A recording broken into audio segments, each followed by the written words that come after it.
Okie dokies. Give me just a second.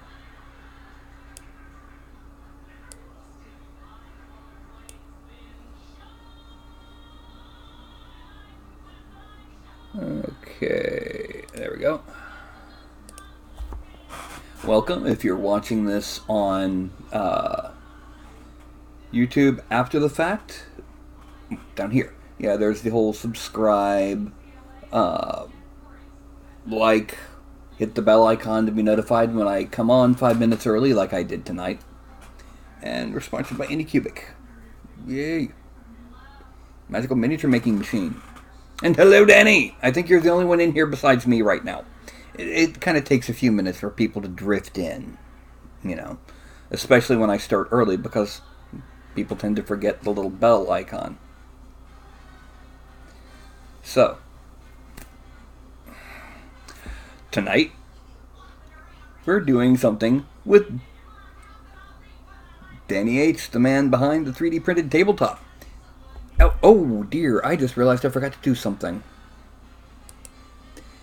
I forgot to switch accounts to the actual Sculpted Printed Minis account. Yeah. So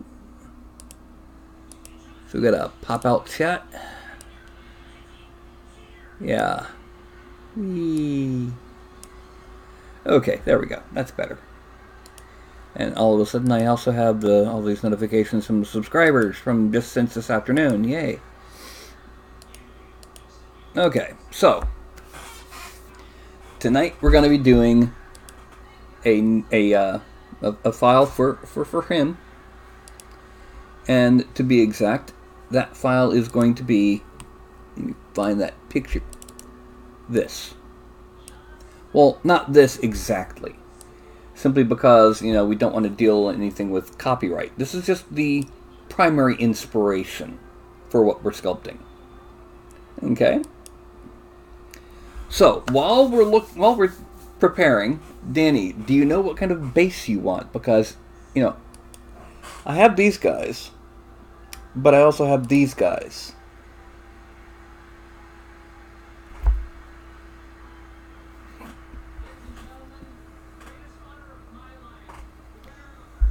Yeah, that's actually one of the major MMOs I never played. I never played EverQuest. The Cracked Earth one, the one that's right over here. Okay. And hide that one and hide this one. Okay. Alright, the first thing that we're going to do is, yeah. First thing that we're going to do, let me... Oh look, we're here. I'm going to load in the basic male figure. And I'm going to reduce the mesh resolution to the base level. Let me show you the difference here. Let me turn on wire. This is the geometry. When it's on high resolution, you see it smooths out and everything's got an extra layer of polygons. Well, this is the raw geometry. And I'm going to export this. Now we're going to put this under Patron Minis, new, and I'm just going to go and make a new folder for Danny. And this is going to be Cat Folk Blend Shape. Okay, that sounds simple, right? Well, here we are. ZBrush. Going to import from Patron Minis, new Danny Catfolk Blend Shape. Wait a minute. Nope, no we're not. Let's go back to here because we got to change one thing. We got to tweak the legs for that digitigrade stance. So what we're going to do is we're going to go ahead. We're going to pivot the leg forward a little bit here. Back a little bit here. And down a little bit here. Then there. Now, it doesn't look right yet because the calf is too long, so we're going to Y-scale it. And the foot is too short, we're going to Z-scale it because it's a... Now we are going to be adjusting that when it comes time for sculpting. We also need to pull that a bit more here. That's too much. Okay, now we're going to select all of those, go to all, and symmetry, left to right, accept. There we go. And that's what the legs are going to... Actually, we need to do one last thing. We're going to leave it like that. Okay. Now we're going to export this. Catfolk blend shape. Yes, right over it. And back over to here. And re-import Catfolk blend shape. Okay, and then we're going to come to here. And one of the first things we're going to do is I'm going to use the X to make it symmetrical. Because what we're going to need to do needs to be symmetrical. And the first thing we're going to do is we're going to tweak these legs. So, let me break out the tablet. And we're going to start off with smooth brush, but we're going to drop it down quite a bit. And we're going to drop the mouse size down. And we're basically going to sit here and we're going to smooth out the sides of where the calf, or not the calf, but the sides and back of the lower leg. And then coming over here, it's the foot on a human or humanoid, but it's the lower leg on a catfolk. Now we're going to smooth here a little bit, just a little bit. Then, and there, then we're going to use the move tool. Let's turn that on. Draw size a little bit higher. We're going to grab the front here and we're going to kind of pull it back in a bit.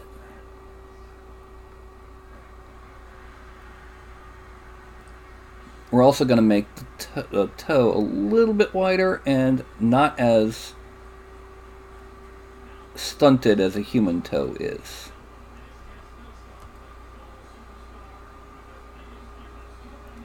Now, we're going to kind of grab here and pull it.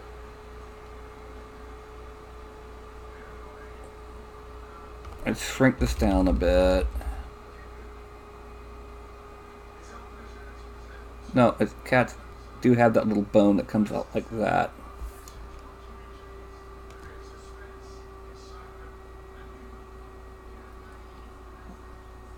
And let's make it a little bit wider. And the legs are appropriate. Now what we need to do is the face. Now you notice I am not subdividing or doing dynameshing or anything like that, because to do that would change the order of the polygons. We are making what's called a blend shape. What that means is it takes the vertexes and moves them as appropriate to fit, to fit the shape that you're using. And right now, I'm getting ready to make basically the snout.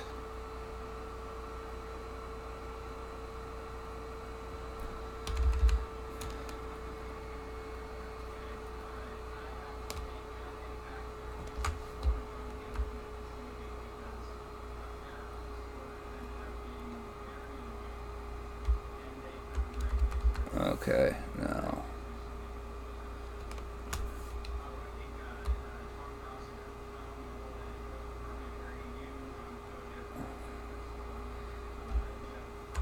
every so often I'll get kind of quiet because I'm trying to do something. Alright, the nose is a lot flatter on a cat than a human.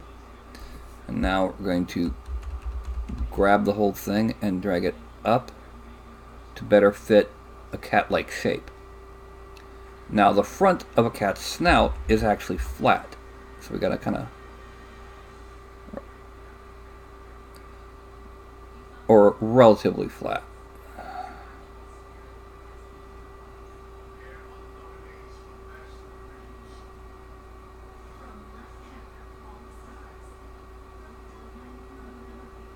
Okay.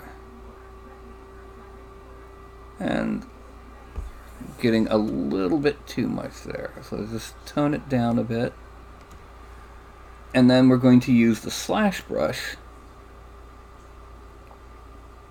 There it is. Shrink it down and turn off lazy mouse and reduce it quite a lot. And we're just gonna kind of stroke in. Whoop. Let me go ahead and mask off the lower lip for this.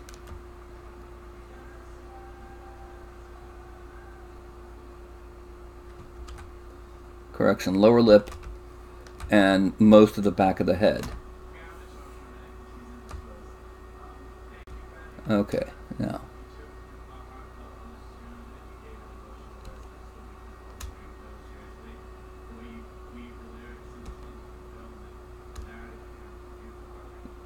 Now I need to move that because I need the lips to meet. And this needs to come down.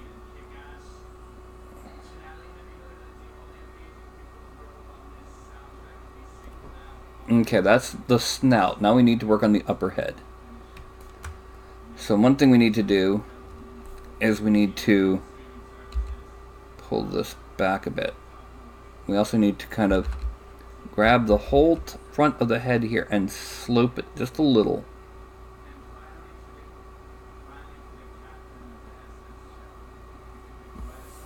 Now we're going to grab the ears. We're going to move them up. Okay? Because the ears on a cat are closer to the top of the head than they are on a primate. We're also going to kind of move them back a little.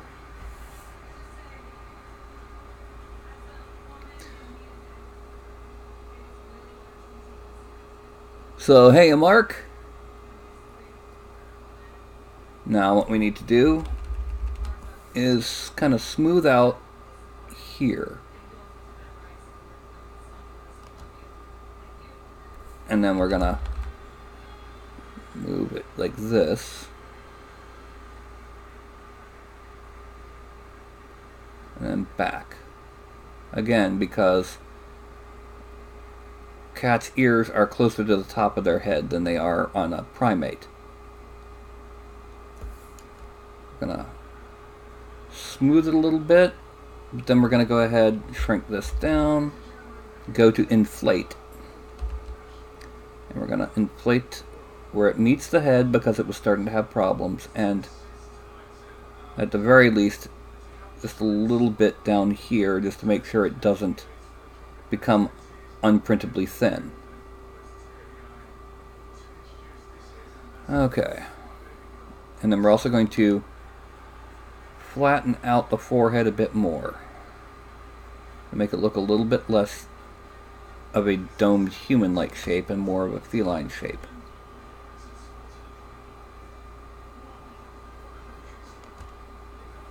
Frame out. Okay. Now we're going to do a little bit more moving and shaping, because now we've got the basic shape, but this is not cat-like. This is still more human. Cats have a wider area here.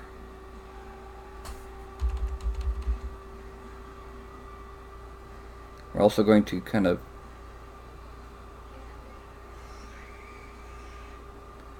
shape these eyes a little.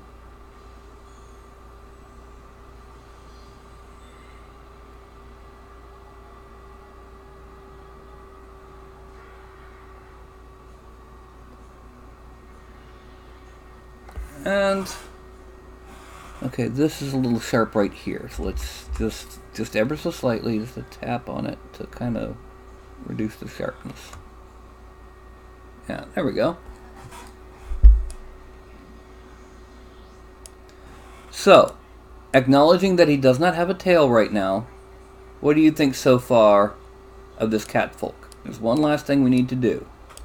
Okay? We need to come in here with this small mouse.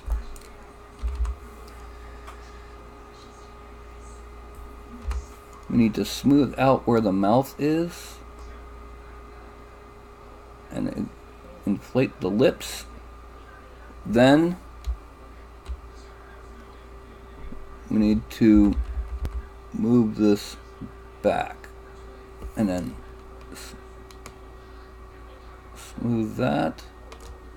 Move it back.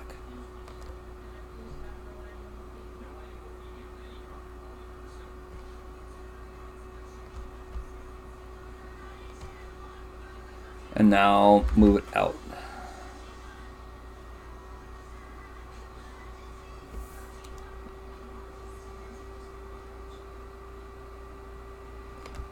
Okay, there we go. So what are you thinking so far?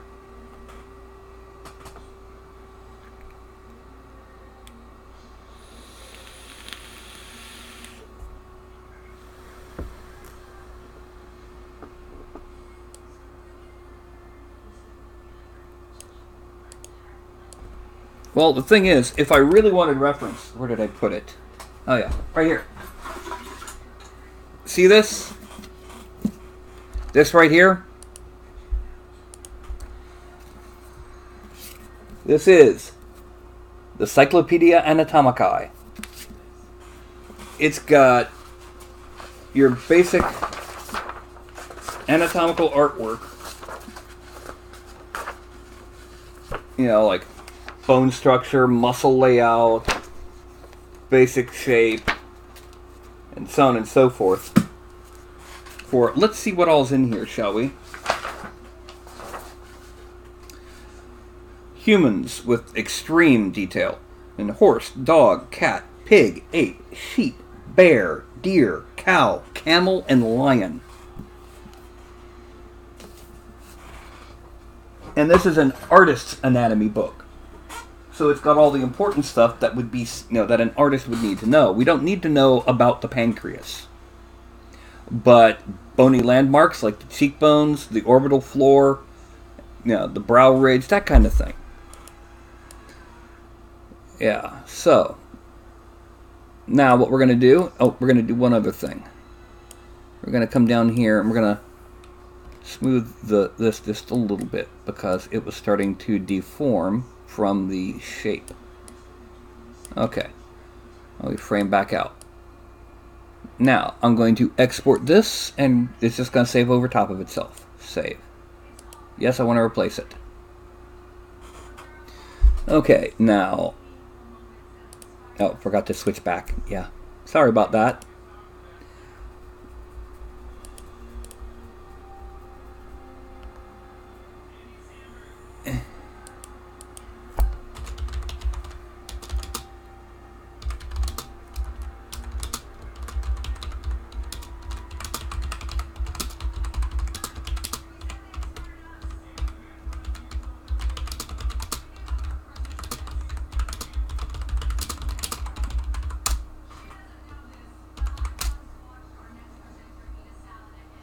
Okay, mane or chops. I can do that. That's actually something I would do on when I'm actually sculpting the individual. This is for just a species. Actually, looking at it, I think the snout is a little long. This is just an overall species sculpt. Yeah, that's better. When I go to sculpt that figure, I'll be doing that to give him character. Okay? Now, let me turn off the... And I'm going to go ahead and turn his... I'm going to edit figure, restore figure. He not only went back to his normal proportions, he's also now at his high resolution mode, because it doesn't matter. Alright, now that I have him selected, I go over to this picture of a muscle. Now I have two, there's a reason, and part of it's that I work for the company. But this you can do without having... Alright, so I go to Patron Minis, New, Danny, Catfolk Blend Shape. I open this up, and I move it so it's coming under Races, and I turn on Reverse Deformation. I then click Accept, and it successfully created a morph. Now, let me show you something. Oh, there's what I want. These are the bones. That's how I pose and articulate it. I click on that chest, and I can go side to side, and as you see, the bone moves, and it moves the geometry with it. Now, if I went to, say, let's say the goblin, see how the bones are moving with it? Okay, now when I go down here to the catfolk, one thing I need to do is I need to make the minimum 0. I don't want to have a negative cat. That would be disturbing. When I do the cat, notice how the leg bones are not moving with the legs.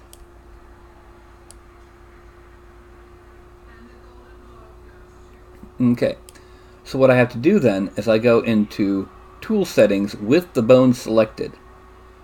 I right click in the screen, and then Edit, Adjust Rigging to Shape.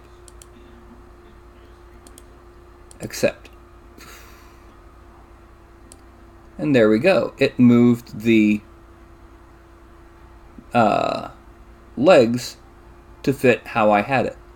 Okay, so now the next thing that I do is I go over here to where it says Property Hierarchy. And under Parameters, there's Catfolk Blend Shape. I right click it and I choose ERC Freeze. Okay, it's all looking good. So now I click Accept. I go back to the parameters, and now when I do the catfolk, it adjusts things like the mouth and the brows and the legs. With it at 0%, making certain it's absolutely at 0. File, Save As, Support Asset, Morph Assets. Product name, Miniatures. Races, Catfolk Blend Shape. Accept. There. And now, whenever I load up the human figure, that will be one of the options under the blend shape. Now this is a default catfolk. This is one that's just your basic cat. For what I'm going to be doing for you, Danny, will be a much more specific one. Okay, now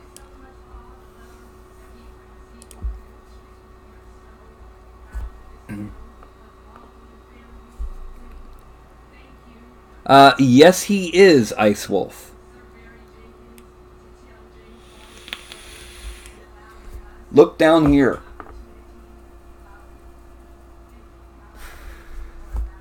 Okay.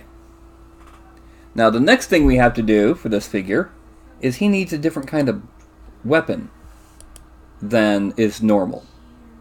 And I'm actually going to have to wait till he gets back because I have a couple questions about that weapon. So, set this right here for a moment because I won't need it while I'm in here or in 3D Studio Max or in Dev Studio.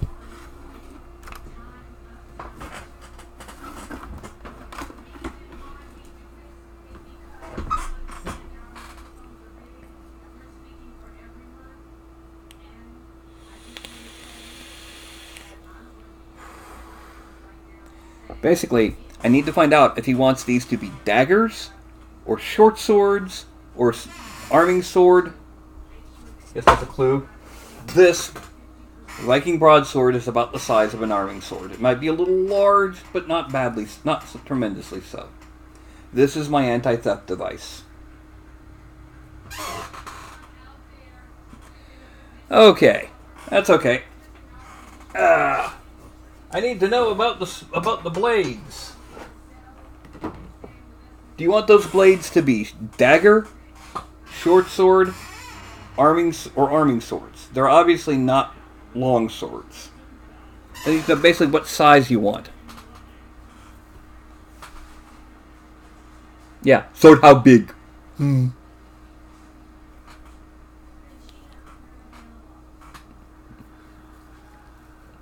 Because the next step is to go and actually make those, because I don't have props like that. Short swords? Okay. What I'm going to do, I'm going to... Okay, so you want... Okay, do you want them... Alright, the weapons that were in the drawing actually kind of looked like the elven swords from the Lord of the Rings movies by Peter Jackson. Do you want something more like that, or more thicker bladed with more of a belly like a kukri?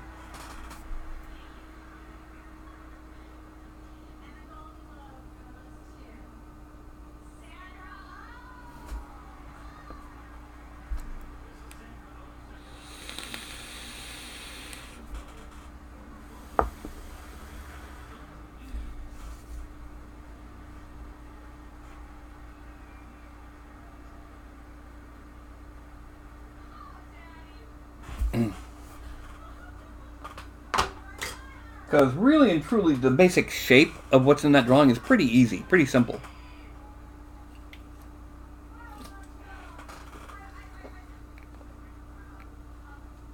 Yeah, they look like long sieves, but the style of that handle reminds me of the swords that the elves used in Lord of the Rings. Okay, so what we're going to do, we're going to go ahead and snap back again. But this time, 3D Studio Max. And for size reference, I'm going to import one of my previous short swords.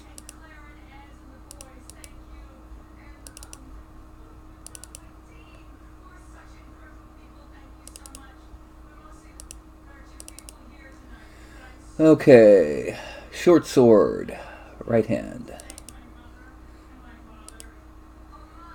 Okay, that's how a short sword turns out. We're going to rotate it 45 degrees. And we're going to slide it over because the short sword that we're making doesn't have this kind of handle. And let's make it a purple so we can make it easier to see when it's not selected.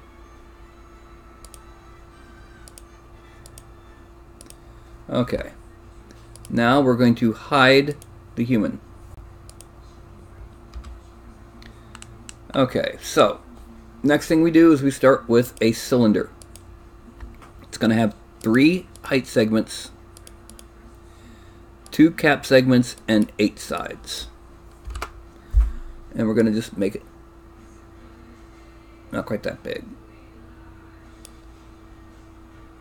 It's a little bit longer than the handle. We need to make it definitely a lot smaller in diameter.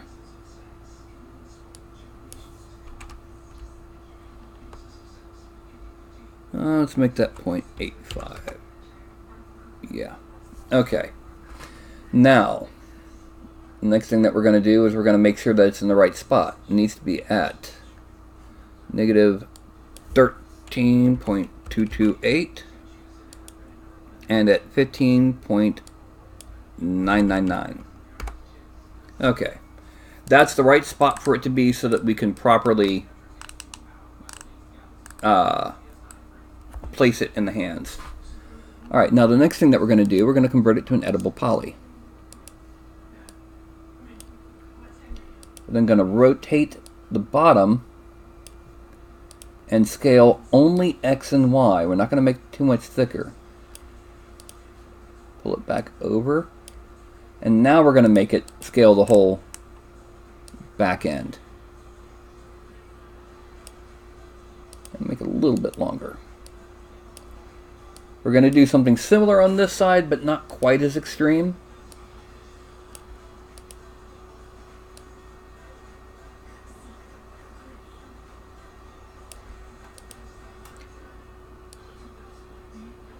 Actually, we need to go ahead and make it actually a little bit wider that way too, so that we can fit the blade in there.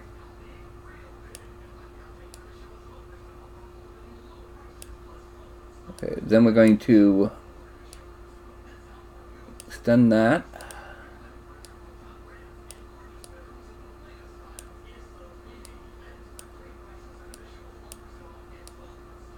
And just to make sure that it doesn't warp too much, we're going to connect it there and make this actually a little bit, just a little bit thicker.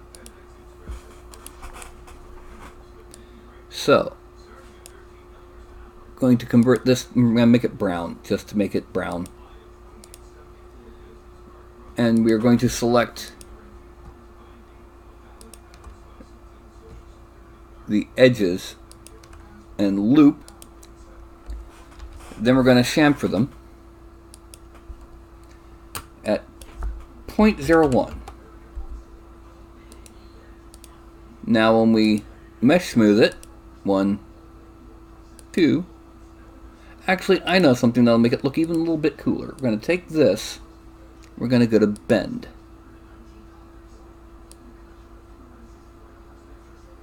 We're going to bend it just a little. And then collapse all. We're going to make it a little bit taller. I wish it was a little bit taller. I wish it was a baller. Anyway, so now we're going to mesh smooth it. And that is the handle for our fancy dagger, fancy short sword dagger things. Okay. Collapse all. Now, actually we need to make it just a little bit, we need to undo that collapse all. And we need to make that end a little bit wider. Because we need to fit the blade and make it thick enough that it'll print well at FDM. Collapse all, there we go. Now, we take a box. We're going to start here. We're not going to go all the way over.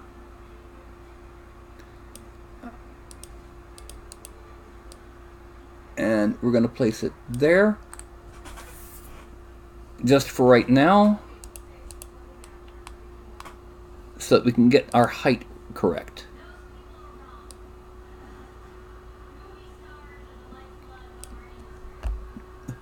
Edible poly. Now we're going to select here and connect. Excuse me, hiccups. Bring it down. And then move it over. Select both of these and move them over a little. And just to make sure, I gotta make it's on the right. It needs to be on 15.999. I noticed there was a discrepancy here. Okay. That was to make sure that the blade was going into the handle. Now what we do is we select this here, we bring it back a bit, and then this one forward a little. We select here, we connect, we select here, and we bring it in. Let's also go ahead and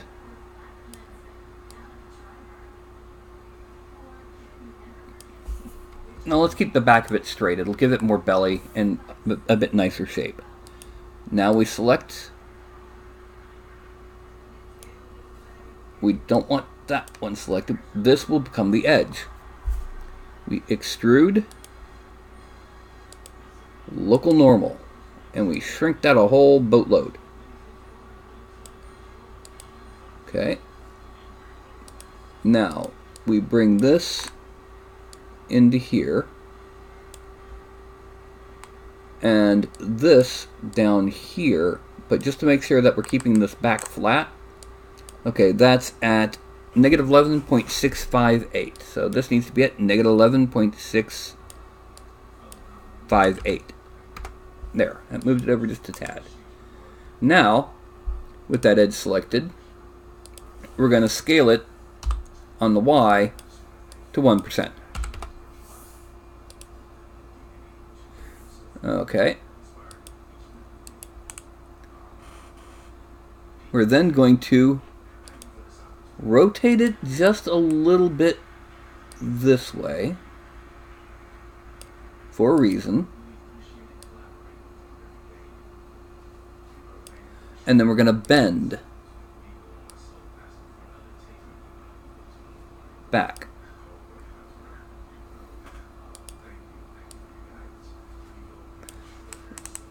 Now, the next thing that we got to do is we have to select there, and loop. And we're going to chamfer 0.01. Then we're going to select here, and we're going to connect, but we're going to slide it real close and do it again.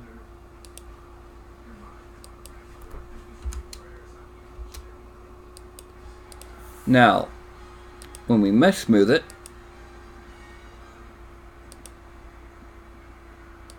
we can take and modify these vertexes to get that shape back that we had that kind of got softened by smoothing.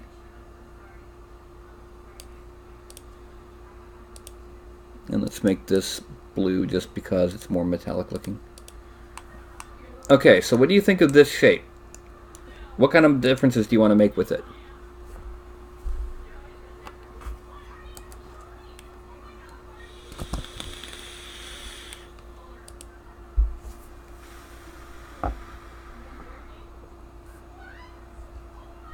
Actually, let me go ahead and it needs to be moved just a little bit like that. Yeah, there we go.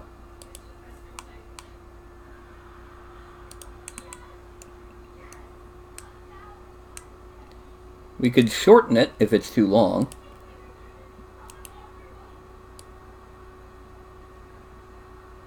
And in so doing, we would then grab the point and pull it out.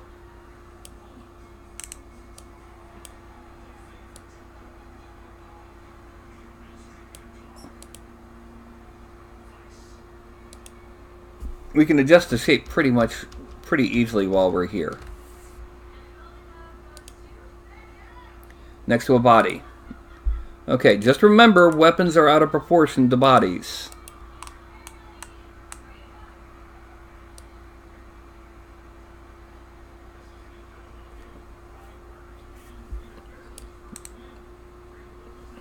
Let me go ahead and select them.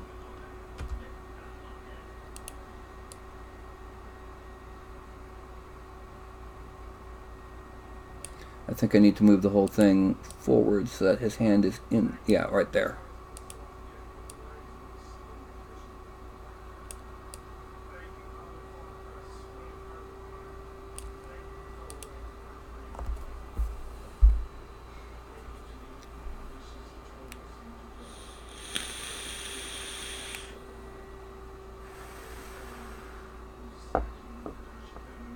You don't like the sharp tip? You mean the end of down here? The beveled tip? That can be done. All we got to do that is select here, and I hit weld. Then select here,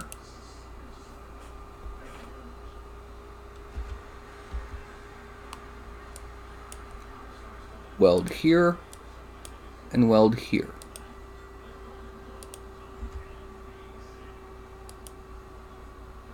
That's what it looks like with the smoothed out tip.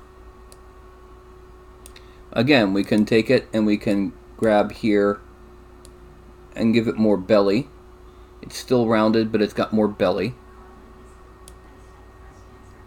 And if we did that, I'd recommend taking these and pulling them back a bit. Hold a second, what happened there? Oh, I see a problem. Okay, we got to do it from here. Let's pull this in a bit, exaggerate the pull in here, exaggerate the pull out there, and pull these back like that. And then it looks horrible like that, but when we hit the mesh smooth, we get more of that look. We can also go ahead, let's pull this more like that.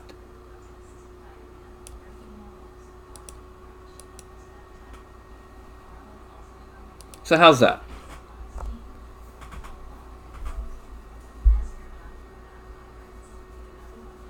Hello, Todd! Well, hey, you caught me in time because he's in here also. In fact, I'm making a figure for him. Alright, let's go ahead and collapse that. And this is your sword. You go ahead and delete that. Now, what we're going to do is we're going to attach this one. And then we're going to rotate it 45 degrees. No, not there. There. 45. We're also then going to move the pivot to 0 so that we can make the left-hand dagger by doing that. So now he has 2 daggers, or 2 short swords. The problem is this one is actually not really mirrored per se, it's inside out.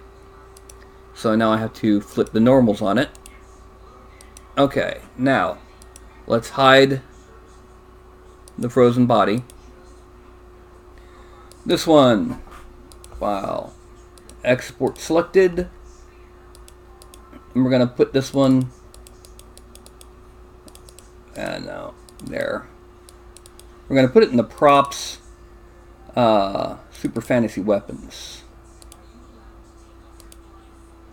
We're going to call it Cat Folk Sabers. Saber R hand. Export. And this one, file. Export selected. Cat. Let's just select that one and change the R to an L. Save. Export. Done. Okay.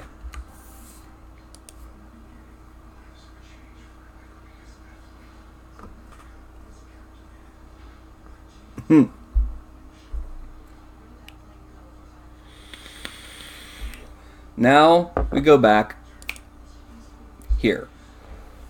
Now, I'm not going to go through the full procedure of adding them to the prop directory, but what I'm going to do is I'm just going to load in 2 swords, just because this poses the hands. I then file, import,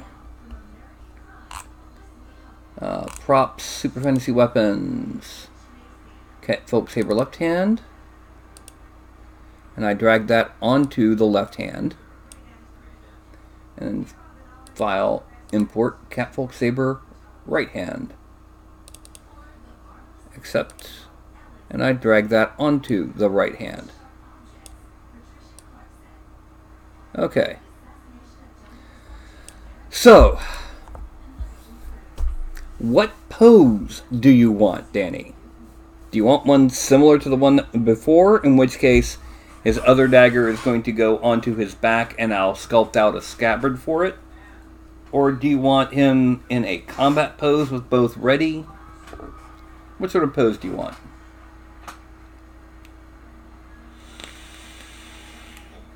I probably won't be able to really make the classic superhero pose Because a lot of that, they do a lot of cheating. Combat pose. Okay. Is he right or left-handed? Because one thing we can do is we can flip one of the blades upside down.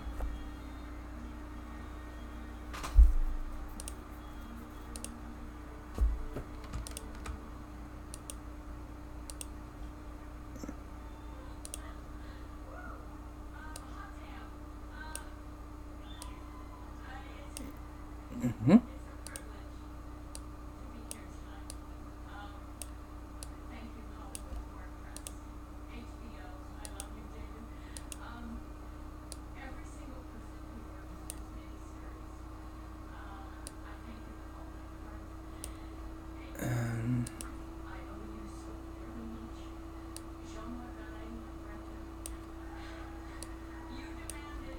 That was just to just in case we decide to go with the upside down in one hand.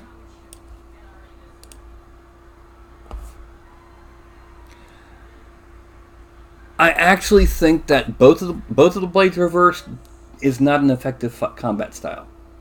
One blade reversed, one blade up with short swords is much more efficient because you use the down one as your parry and then strike with your upper one.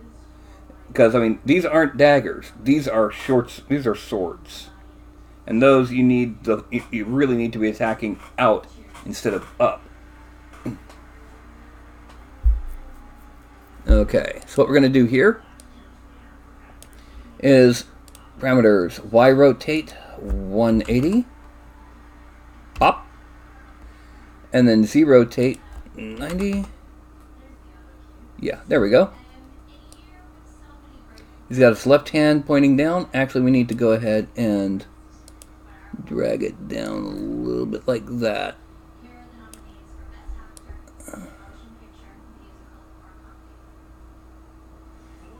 Okay.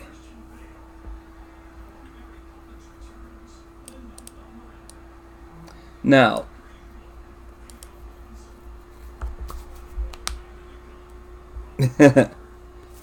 Cat-Tushi. That reminds me. He needs a tail. So where do we get the tail? Well, we start with a lizard tail. But the lizard tail has an adjustment to make it thinner. Then we lower the whole darn thing.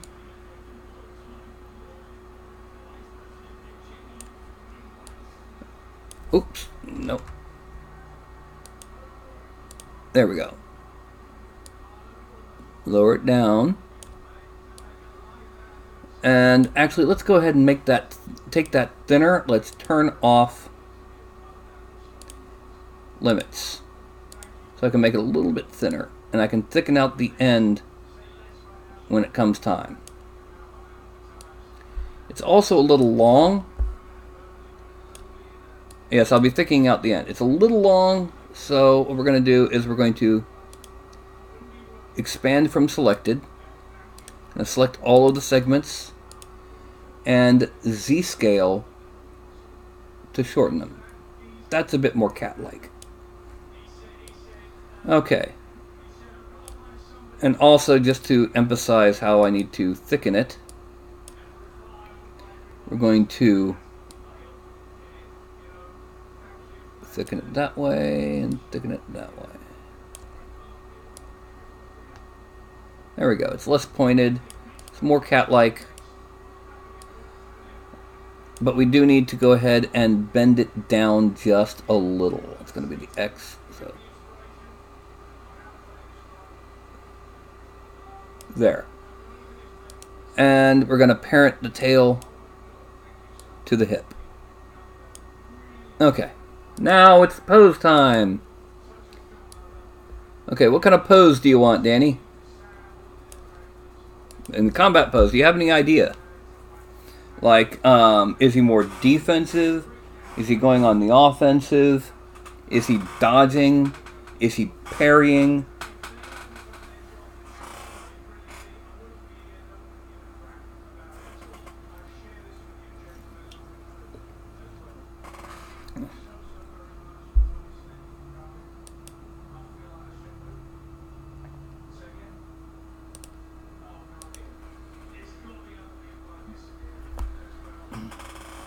Well, let's find out. Hey, Shinju? Hey. Hey. Yeah, that was where I touched. What do you think? Besides giving me a kitty kiss, what do you think I should do? Okay. Okay, the thing about sprinting forward is he will be off balance and it will be a little tricky to print. If you remember, that's what we did with that one Dragonborn, and I had a crystal there to support that leg.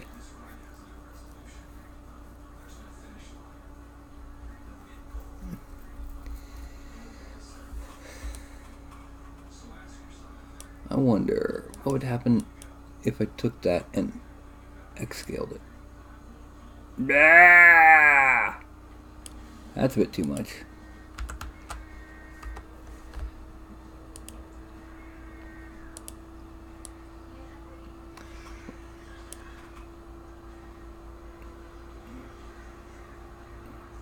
But what I could do is have the toe of this foot barely touching the base.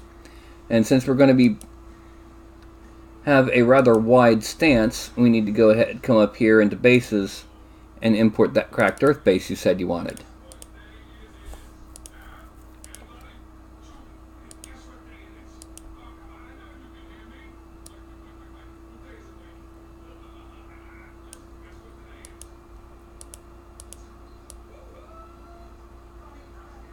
There's our cracked earth base.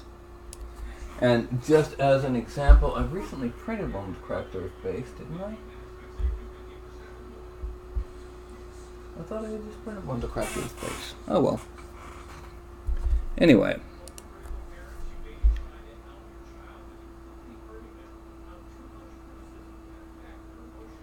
Okay, how about this? Let's start off. Start off with the hip. We're going to bend it forward. We're going to rotate like that. Alright, now that means this leg, we're going to twist it and bring it in side to side.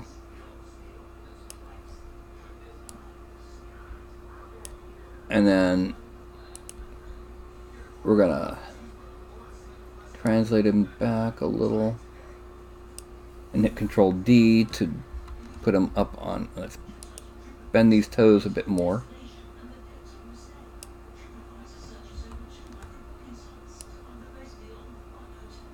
Oh, I need to get this out of the way. Just to get that so we can drop toe first down.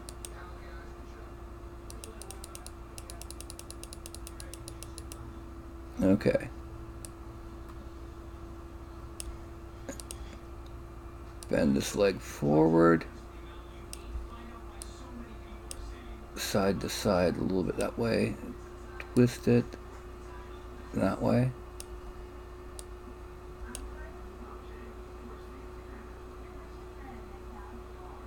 Let's bend it a bit more.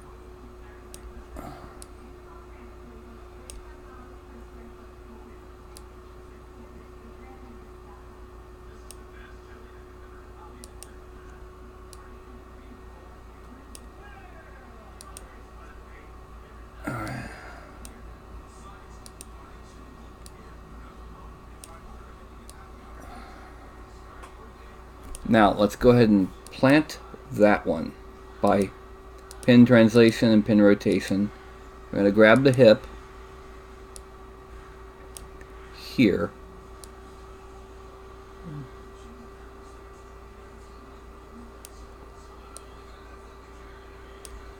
Alright, now here we need to twist it a bit more. And side to side it. And calf, twist that calf.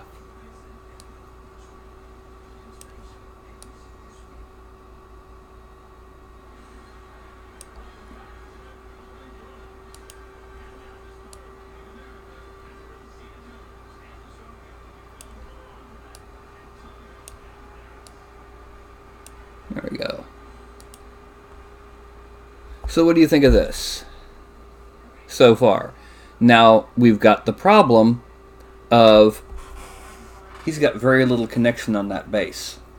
for resin printing, it's not going to be a huge problem. I mean, case in point, we have, where did he go? We have this guy.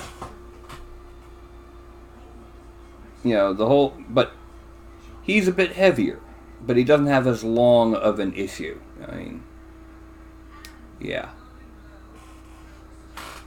So,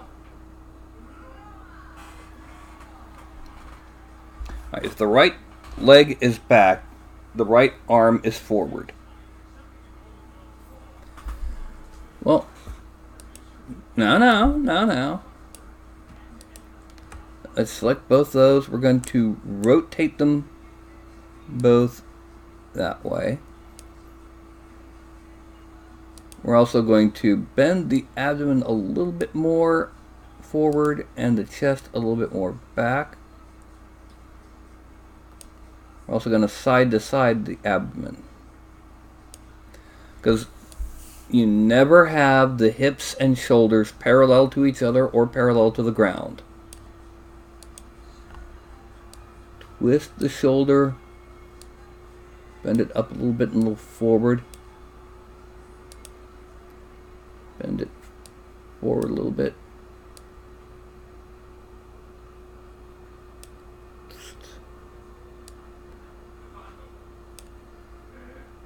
Okay.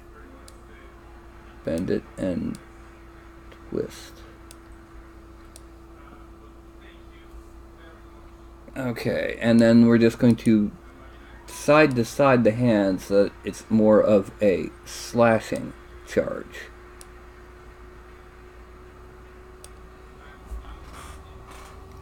Now this arm, we're going to go back.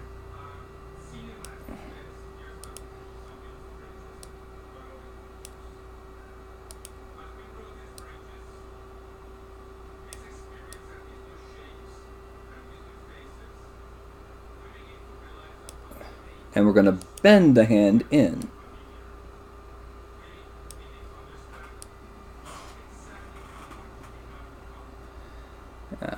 Actually, we need to then, looking at this, we need to bring that bit more forward.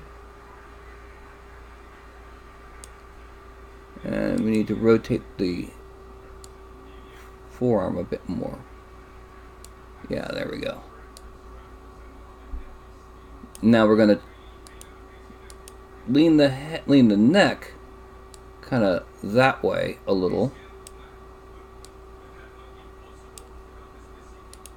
And then the head that way.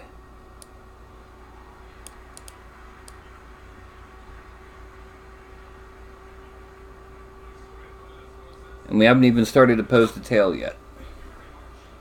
That is a dynamic pose.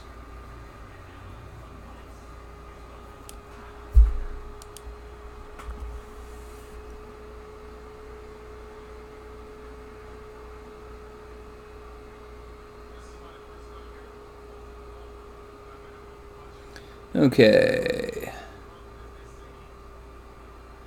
All right.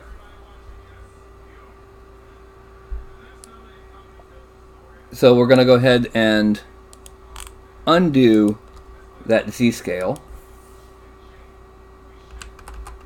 that I did, so the tail's a little bit longer. In fact, we're going to make it a little bit longer. And then starting with, we're going to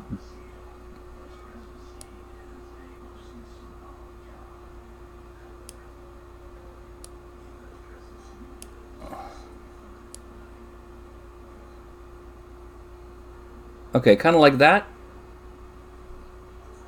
Because remember, we're going to be thickening the tail just a little bit.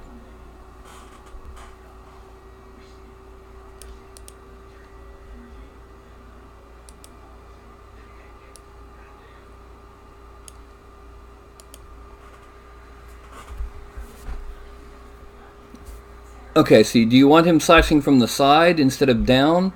Because this is more like he's getting ready to go up for a pounce. You know, rah!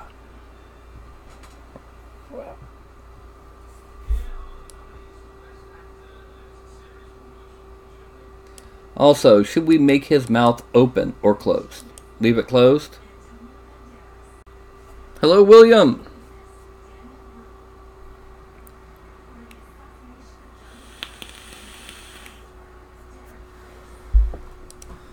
Whoa. Okay.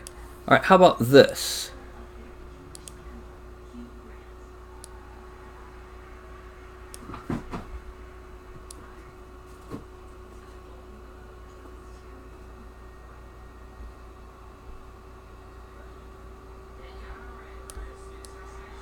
What do you think of that? With the tail.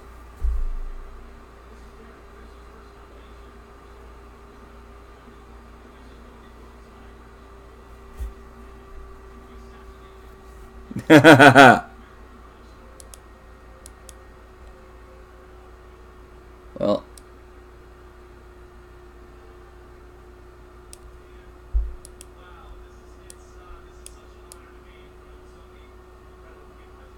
and of course we can then take these brows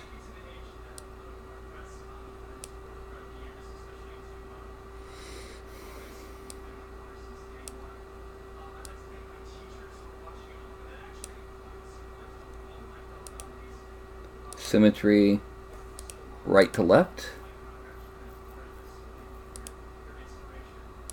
Got more of an angry expression. We can tweak the mouth and that when we get to sculpting.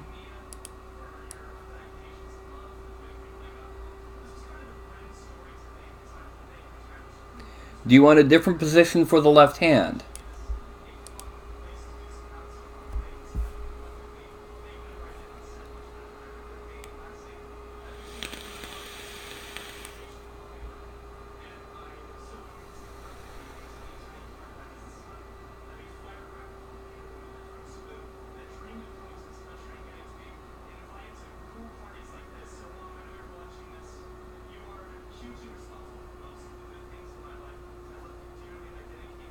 Okay, well, that's simple. All we got to do is grab the left upper arm and twist it.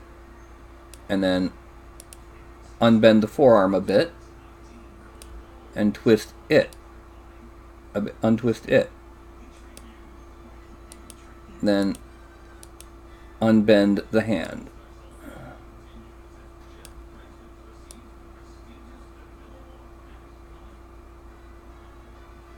We can bend it a little bit more like that.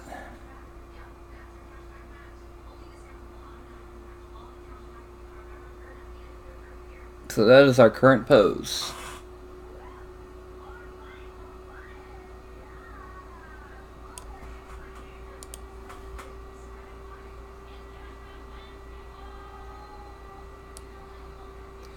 Well, the problem is doing it down like that. It makes that arm look slack to me, and it also makes it look like I don't know how to fight. I'm wide open for anything coming in. Whereas if that forearm is bent just a little bit more like that, it looks like he's more prepared for defending himself. Also, we need to turn it a little bit more this way so he's looking more at where he's attacking.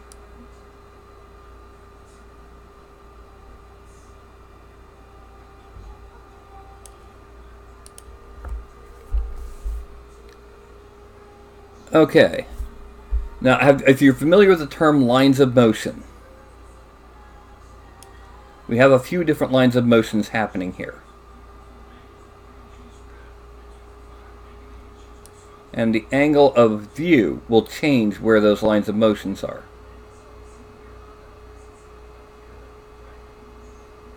Like right here, the sword's getting a line of motion. And the arm flows into the tail, which the tail also flows into the leg. So, we got some good motion. Like I said, that tail will get thickened when we go to sculpting. Okay. The image you sent has a tunic. Do you want a tunic, or do you want more of a doublet and breeches, or anything else? Multiple lines of motion that flow well is good. If all of the lines of motion are short and break, it doesn't have a flow, it doesn't have motion. Case in point, a lot of the more recent witch elf type sculpts, I don't know what they're called in Age of Sigmar, have these long flowing lines of motion between them and their clothing. That's good. Some of the old ones just had them standing like this with hair and whatever going in random directions. That's not.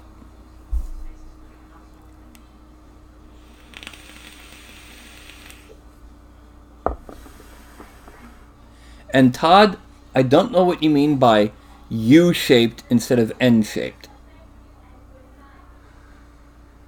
Because really and truly, this is the only safe way to get that tail to be on the base. And the only reason the tail is doing this onto the base is to have more areas of support on the figure. And like I said, this is going to get thickened before we actually get it ready to print. Now I need to do one last thing. I need to go to the left-hand view, select the base, frame. I'm going to pull the base up just a little bit so we get a little bit more overlap. Then I'm going to select these last two segments, bend them just a little bit more, because like I said, it is going to get thickened.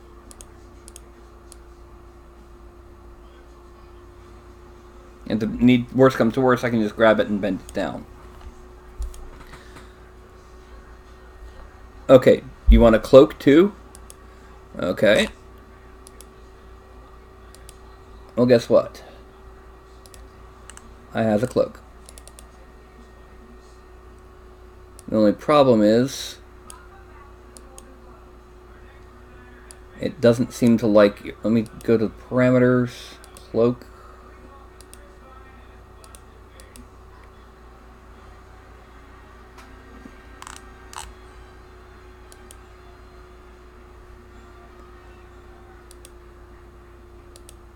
Races. There we go. It didn't like what I did to the legs. So, we're now going to expand from selected. No, I don't need the collars or the legs. Okay, center click 1. Bend it out a little bit. We're gonna also twist it a bit like that, and then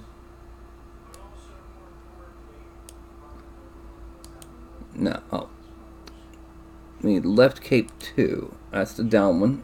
We're gonna pull it back out like this and like that. And then right cape 2, we're going to actually bend it more forwards and rotate it that way. We can add on a hood.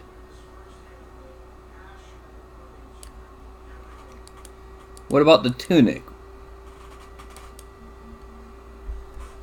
Okay, so you want more of a duelist-like shirt and pants with a belt, right?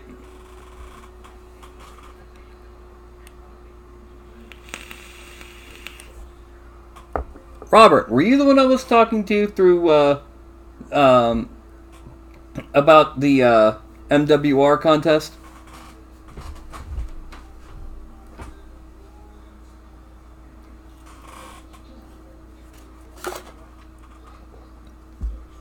Pattern tunic with a shorter cloak. Okay. We can deal with the cloak. Okay. So your army, Robert?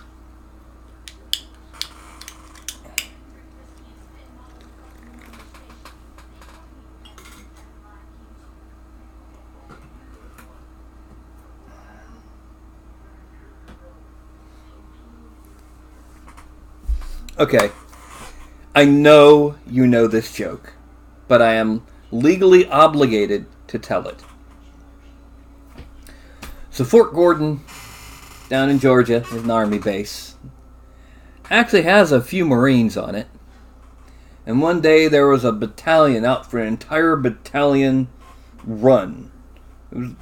They were army, so they're only going 3 miles. And up over the berm, off to the right, steps a Marine. He goes, "Ah! You soldiers can't do anything right." A little irritated, the battalion commander points to the nearest platoon and said, "You nearest squad," and goes, "You guys, go take care of that jarhead." So the Marine ducks back behind the berm, and the squad goes over. And a couple minutes later, the Marine comes back. "Oh, that weren't nothing. You guys are weak. Weak!" So the battalion commander points to the nearest platoon and says, "You guys, get over there. I know you can take him." And they go over the berm. There's sounds of thuds and screaming in pain. And the Marine pops back over the berm and says, "Oh, come on. I'm not even breaking a sweat here." And by now, the battalion commander is getting really mad. It says, "First company, all of you, put him down." And they go charging over the berm, and it sounds like World War III over there. And a few minutes later, the Marine steps up and goes, "Haha, what? Who's next, huh?"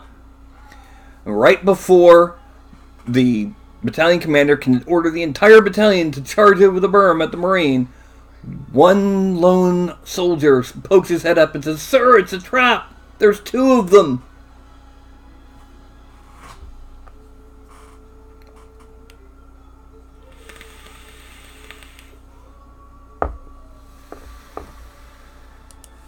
Okay, what we're going to do, he said he wanted a tunic, so we're going to give him a tunic. And that requires this. Now, the next thing that we do is, because of the way the tunics work, let me add the cloak. Okay, tunic skirt, hip, and the thighs. The right thigh is twisted 17.37, so the right thigh of the kilt, we twist negative 17.37. The left thigh is twisted 23.64, so the left thigh of this, we twist negative 23.64.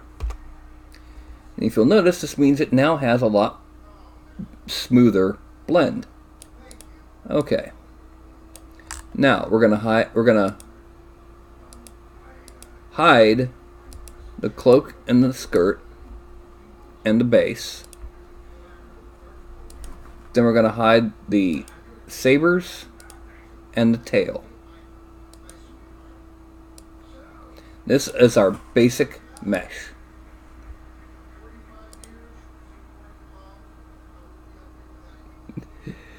Yeah.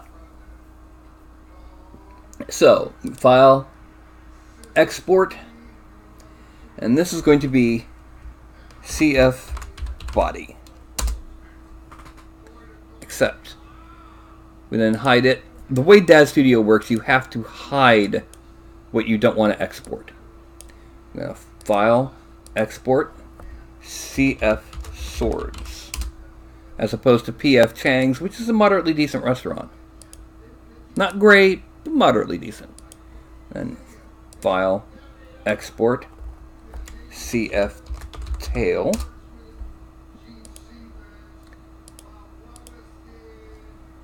file, export, CF cloak, and file, export, CF tunic, accept, and then finally file, export, CF base, accept, and then we go back to ZBrush. Yay!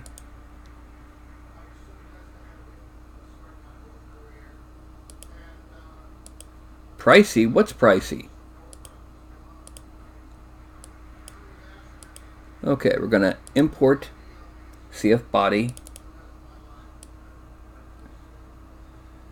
Okay, we're gonna be doing some tweaking here before we do anything else. Case in point, we're gonna shrink the move,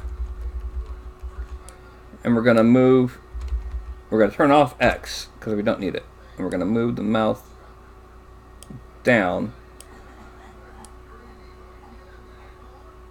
so that he's not smiling as he charges.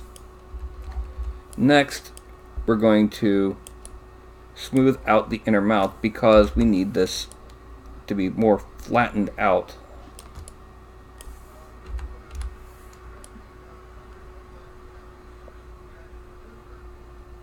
For printing purposes.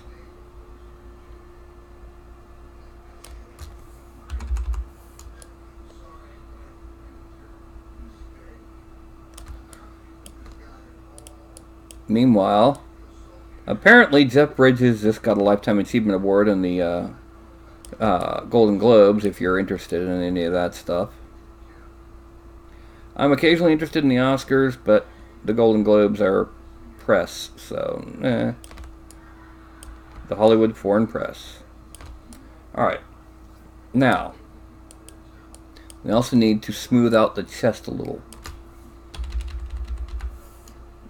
And there's some anatomical issues I have with the base mesh that I can fix. Here and here. And since he's going to be wearing a tunic, we can smooth that out. Now I'm going to use the inflate tool. A lot lower than what's currently here. And a little bit smaller. And we're going to inflate here to represent and deflate down here to represent the muscles down here. And smooth it out because again it's going to be covered in cloth.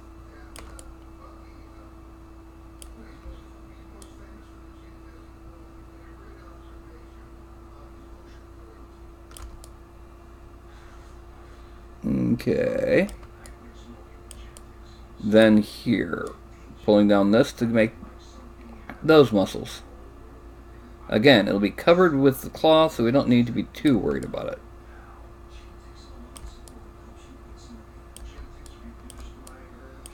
Okay, that's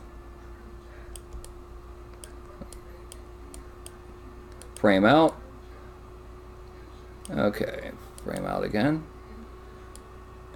And one thing we're going to do here before we do anything else is we're now going to go ahead and append in our extras. The next thing we're going to be putting in is the tunic bottom.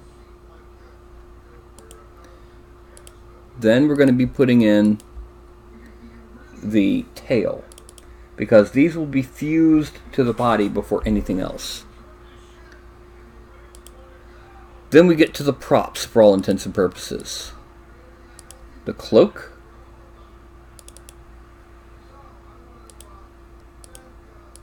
the swords, and finally the base. Now we're going to hide everything except for the tunic and body, because we now have to tweak the tunic.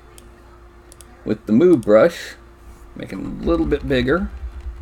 Gonna move it in so that it's sealed a little bit better with the body. This also means we kind of need to pull it out here. Actually, let me make that bigger. Pull it out here.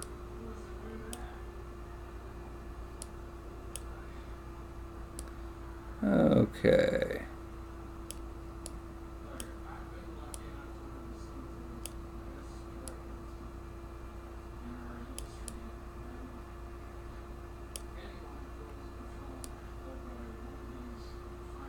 Okay, now,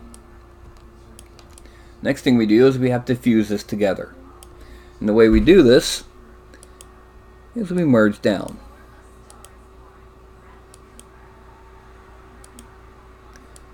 Then we go to geometry and we subdivide it a few times.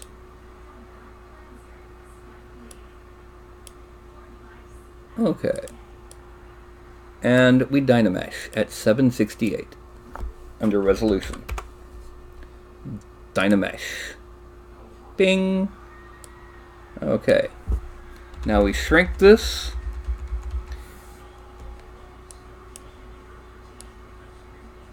And we fuse over here. which gets rid of the seam and makes it part of the tunic, part of the figure, instead of looking like a separate piece chunked on. Okay. Frame out. Let's go ahead and smooth out the butt too while we're at it.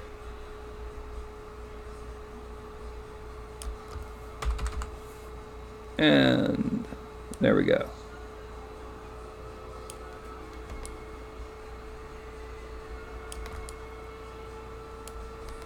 You know, I was stationed on one Army base when I was active duty. And that was Defense Language Institute, Monterey. Now, for those who don't know, DLI Monterey, also called the Presidio of Monterey, is possibly one of the most luxurious bases in the entire U.S. military. It's gorgeous. It is better than any Marine Corps base, and better than almost any Air Force base, which they usually have the biggest budget per person, which is kind of not fair, but oh well. Alright, now while I'm here, I'm going to grab the corners of the jaw and pull them out as was requested. Anyway, one thing that was interesting about DLI,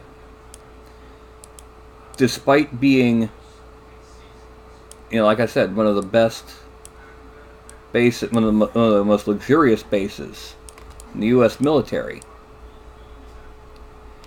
because it wasn't an Air Force base, the Air Force got substandard housing pay for living there. Yeah, no.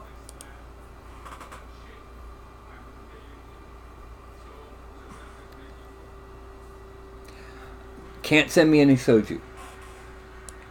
I'm allergic to alcohol.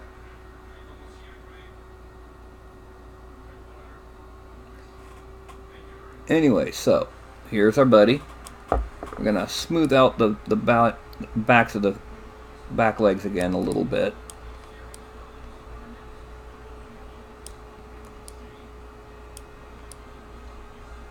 Because they got flattened out in the exchange. Okay, so here is our basic figure. Next thing we're going to do is we need to add in the belt and the tunic sleeves. So I'm going to hit mask and reduce the focal shift, and then I'm also going to reduce the print size. And it's time once again for me to grab a tablet. Oh, and for those who don't know, I have possibly the coolest stand for my stylus of all. Ha, wrong one. There we go.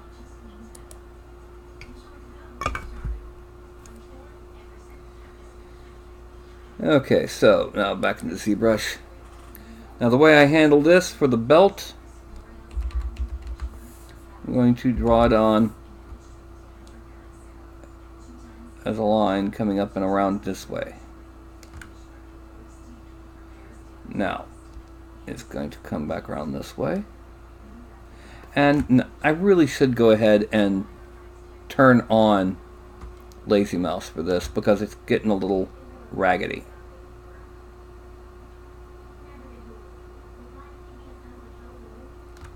There we go. And then come around. And then from here we're going to come back up a little, just a little bit. Okay, excellent.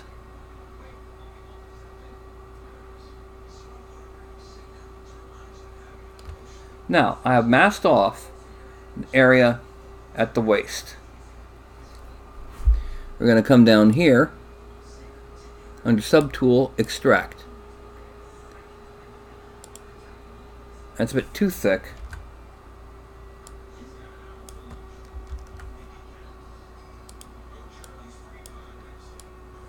So we're going to make it 0.015.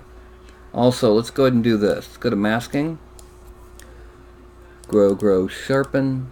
Grow, Grow, Sharpen.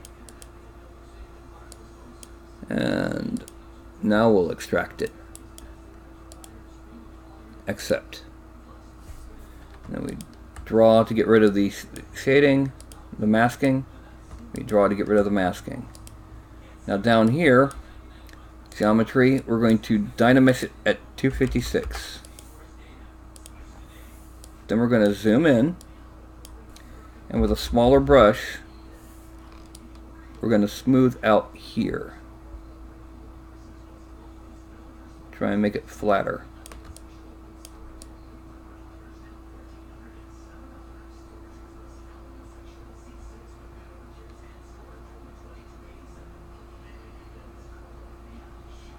Okay, then let's go ahead and reduce the strength of the smooth so we can smooth here a little bit more without working. Okay, now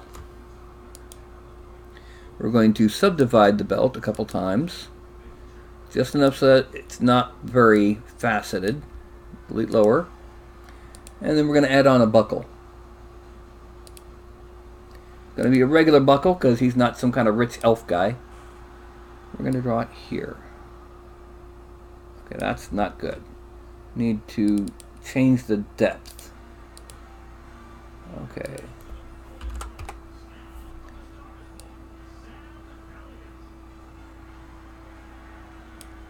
And that's too much sticking out.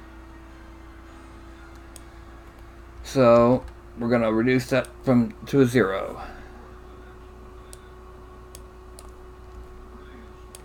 Oh, don't do this to me. All right, come on. Let's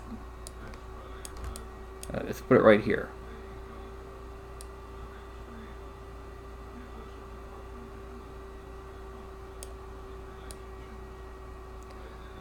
Okay, then I'm going to use move.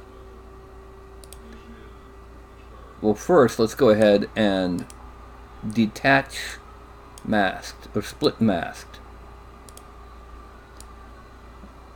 Now, move. We need to have a much bigger brush for this. I'm going to grab here and pull down. Grab here and pull out. I'm just going to play around like this until it's nice and balanced between that. We also need to kind of pull this up. Okay, let's shrink them. Oh, yeah, there we go.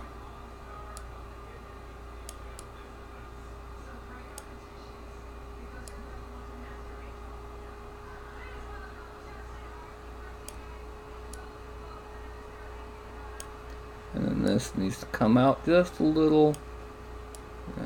There. Frame. And there, he's got a buckle. Are you back yet, Danny? No, no one's back yet. Okay, the next thing that we do, we're going to go ahead and merge that down with the belt. Now we need to make the neck and sleeves of the tunic. Well, we can do the neck now, but we can't do the sleeves until Danny gets back because I had questions about them.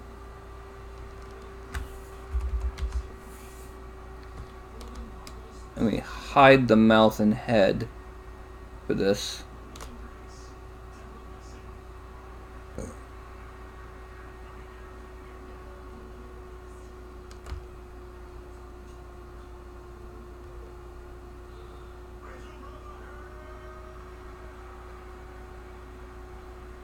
Okay.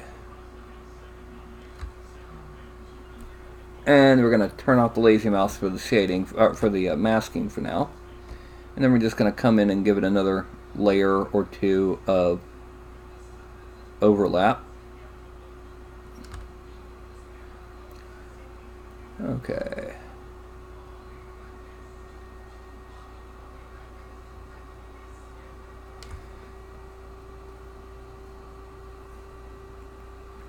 And we're going to extract at 0.002 or 0.02. Accept, draw, on him, draw. And then here on the neck piece, we're going down to geometry, and we're going to Dynamesh it at 256. There. Now, we're going to make the mouse a bit bigger, because we are now going to have to smooth out down on this side. Oh. Down on this side.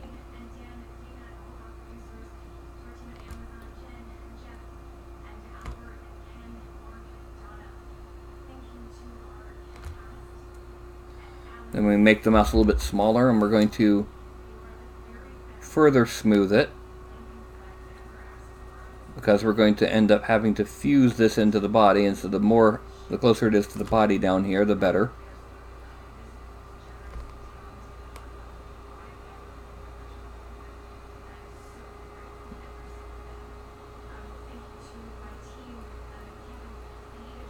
Okay. Now, let's subdivide it a couple times so it's nice and smooth. Delete lower. And merge down. And we're going to change Dynamesh to 1024 because we kind of want to. Now, we do what we did before with the tunic, and we smooth it in.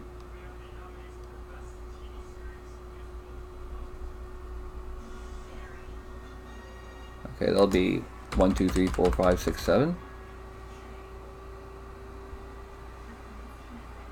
And just a little bit more here. Now we come around to the back and do the same thing down here.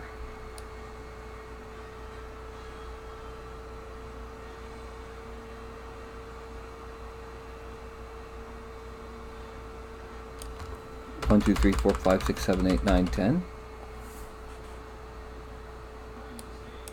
And it needs a little bit more, so we're going to kind of swirl across here. And then 1, 2, 3, 4, 5.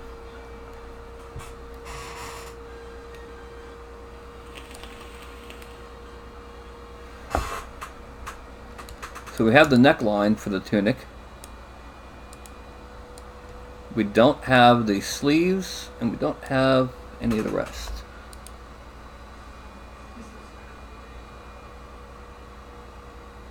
Okay, that's just to make sure that things are going. Alright. Well, while we're waiting on them, let's go ahead and work on that tail.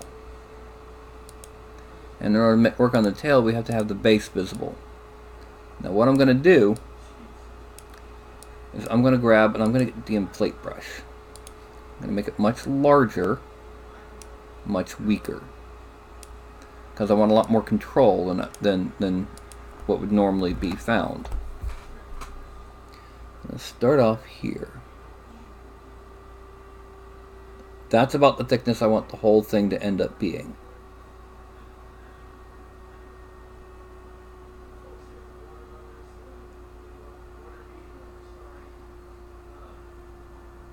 And I'm also, now I'm going to go back to move, make that much bigger, and we're going to move it until it's blending in slightly better with the base.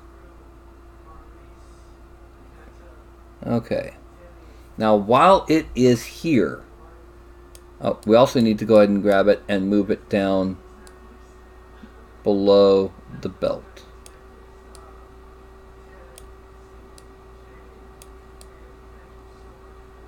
Yeah. Now, before we fuse it, we need to go ahead and subdivide it a few.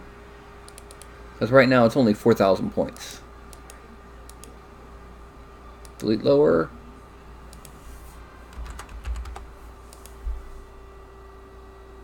Okay, and then shrinking this down. We're going to smooth out the whole thing.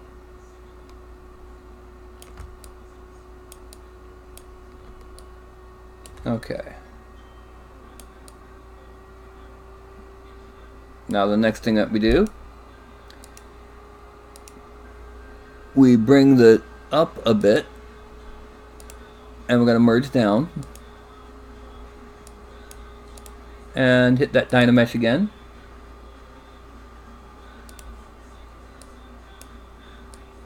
And then down here, we are not going to fuse it. Instead, what we're going to do first, we need to smooth out that right there because I had some polygons. We're going to use the Orb Cracks 2 brush. Let's turn off the lazy mouse, and we're actually going to draw in a seam around it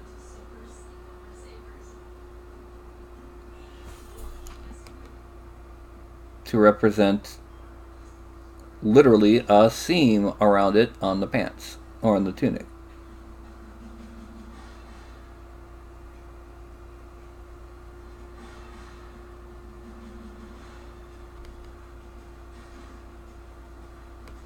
And now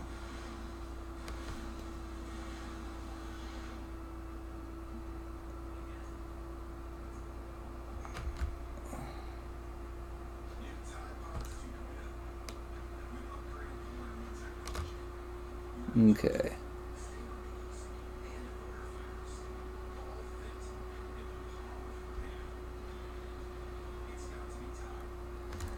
And then we're going to do it again.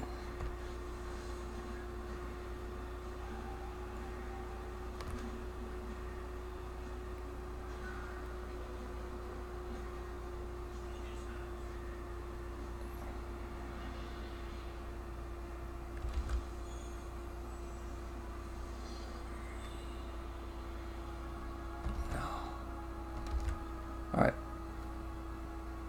Let's make it deeper. Come around this way.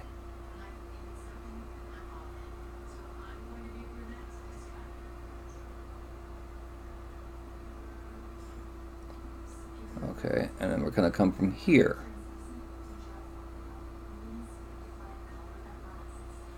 Now remember, this is to represent a whole...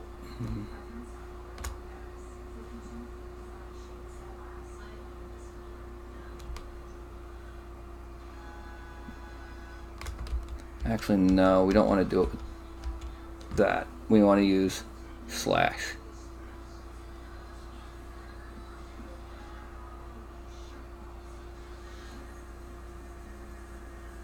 Now we need it deeper. No, I don't want to do that. I'm going to go back to here. Okay.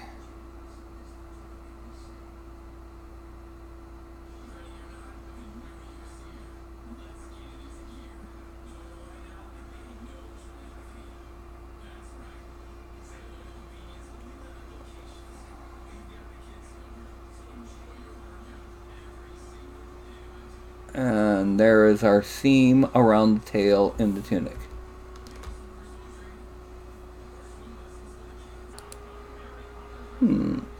Oh well. Let's go ahead and go back to ZBrush. Alright, I'm going to assume he's had plans for that tunic. So let's go ahead, let's go to the cloak. Now one of the things we're going to do with the cloak is this needs to be shorter. We're going back to move. We're going back to a large mouse. We're going to make sure that we are pushing it up.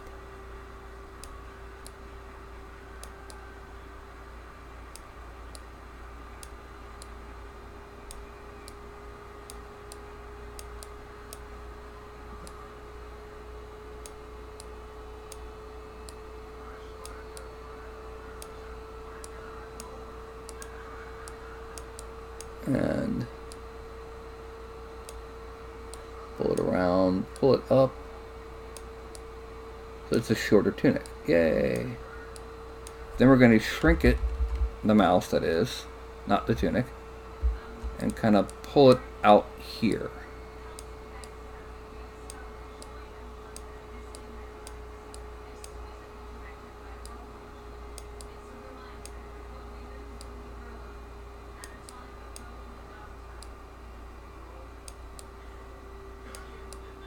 now I'm going to take it and I'm going to shrink the mouse because I'm going to be moving the shoulder bits here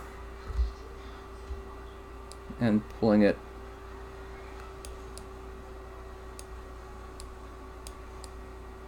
forward and down,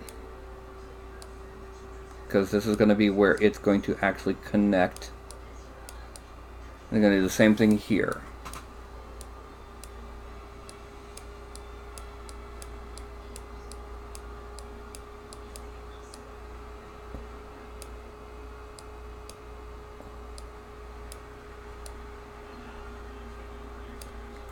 Here's one for you. Did you know that Mary Poppins was not supposed to have a received pronunciation accent?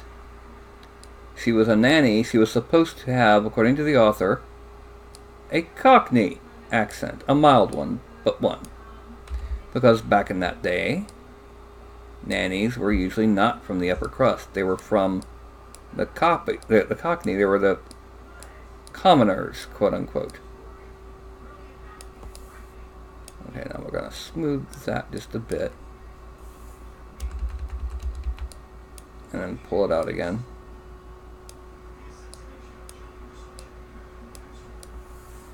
Okay, and I'm going to grab this end that's kind of poking out a bit and pull it in. And we're going to geometry, subdivide it a few times, and dynamesh it at 256. Then we're going to subdivide it. Okay, frame out.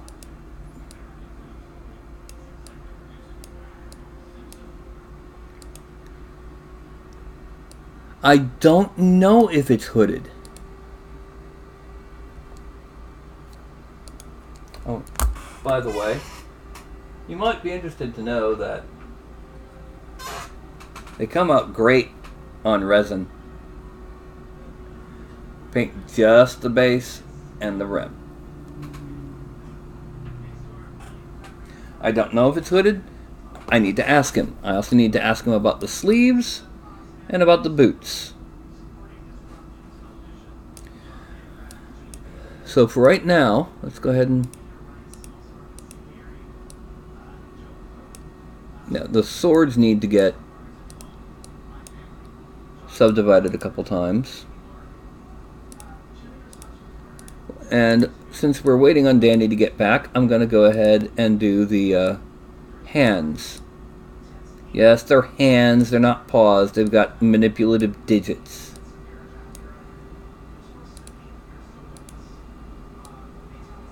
It's an anatomy thing.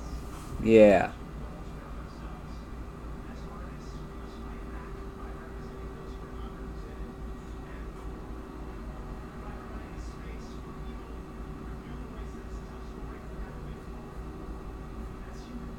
Okay, that's that one. That's good. And now here's this one. This thumb. Okay, now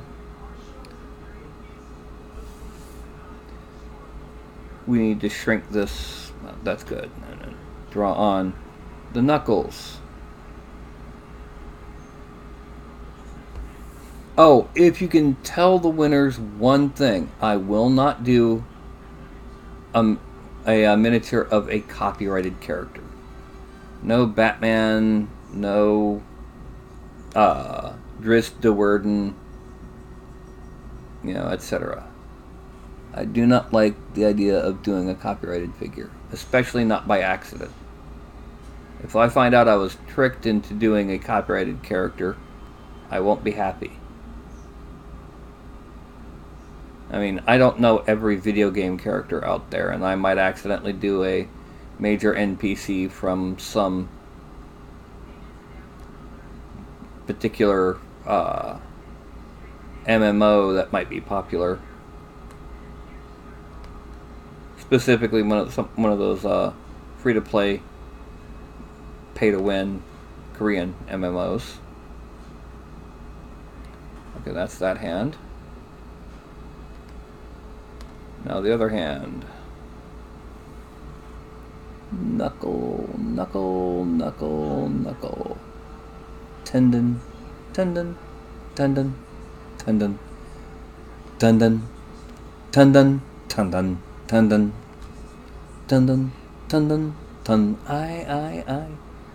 Dun. If anyone can guess what that song was, well, congratulations. You know a very famous song.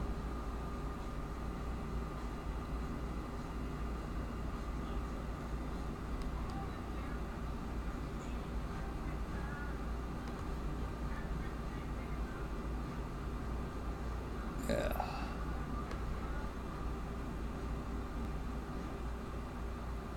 Okay, now frame out. Got the hands done. Now let's see if Danny's back to answer my questions about clothing, because there's really not that much left.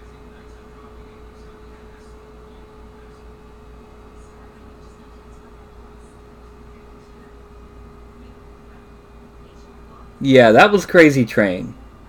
Tendon, tendon, tendon, tendon,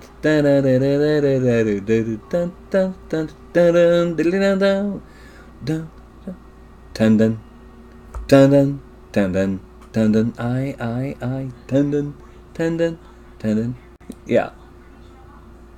Anyway, I guess I can thicken the tail a little bit, the tip of the tail, because it's getting a bit, it's a bit pointy, and we want it actually more rounded, more cat-like. Yeah, there we go.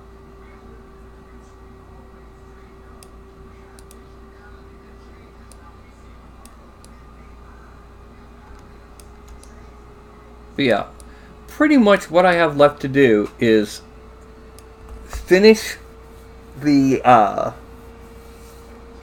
sleeves and the boots, then start doing the wrinkles. Also to find out how he wants the cape attached. Whether brooches, a chain, you know. Does he want it hooded?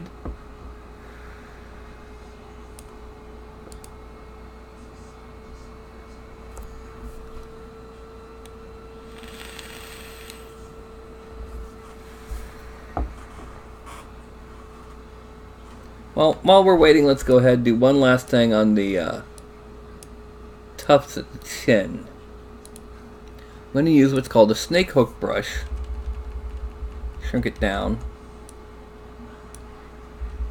Kind of pull out just a couple... Oh, no.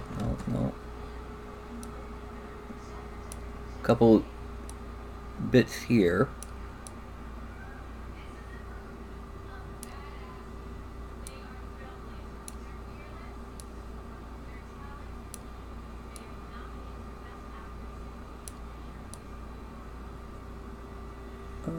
Okay, there we go. That's that. Then we're going to use the slash tool. We're going to draw in just the basic cut shapes.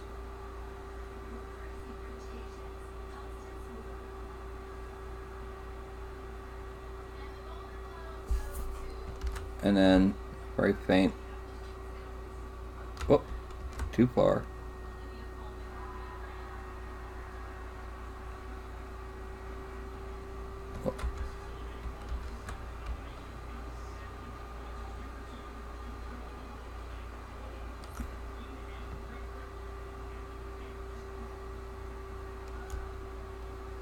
And then there's a little bit here. Oh.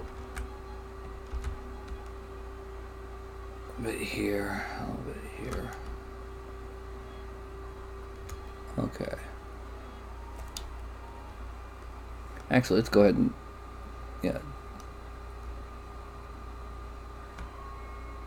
drop that down.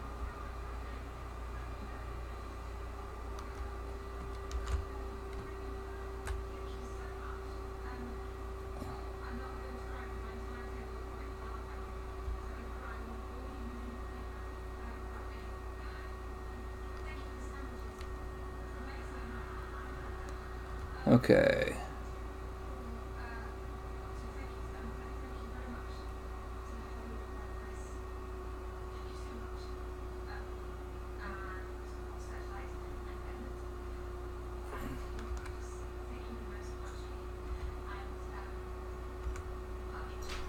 And there we have our tufts.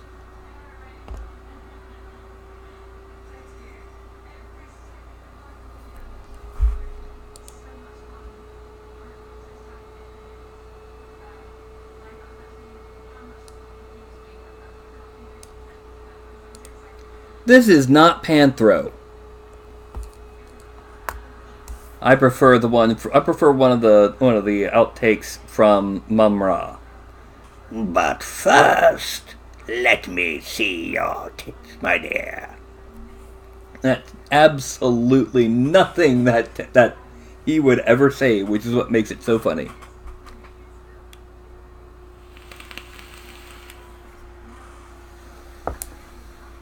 Oh, I need to do the nose. Because this is a cat.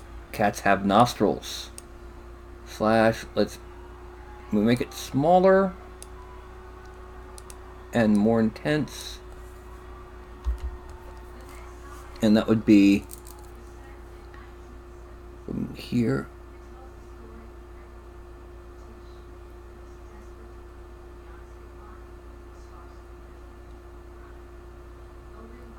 There we go. Just a little bit of a... Okay. And to do it right, I gotta hide the daggum weapons.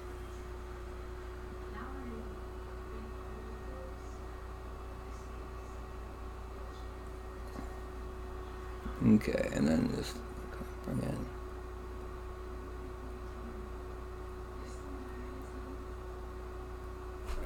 a little bit of smoothing up here. Oh, way too strong.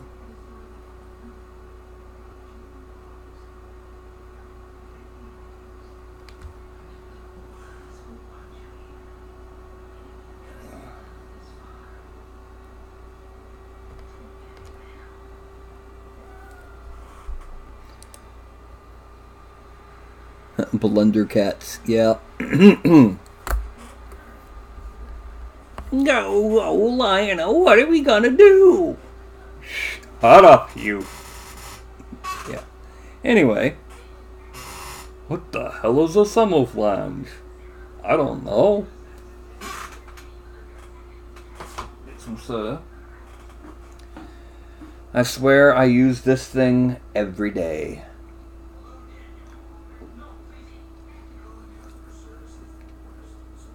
I'm surprised things like this aren't sold in the stores. Well, there's one like it sold at Think Geeks, but it's got like a little lever.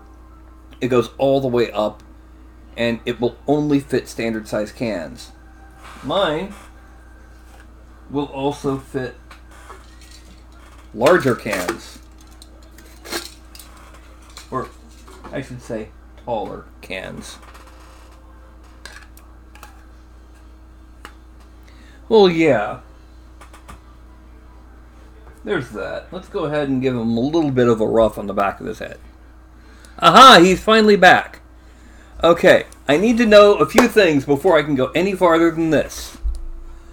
The first is how long... Do you want short sleeve tunic? Long sleeve? What kind of boots do you want? And what kind of... Do you want a hooded cloak? And what kind of connector do you want? Do you want them like a brooch on each side? Do you want a chain? You know, that sort of thing.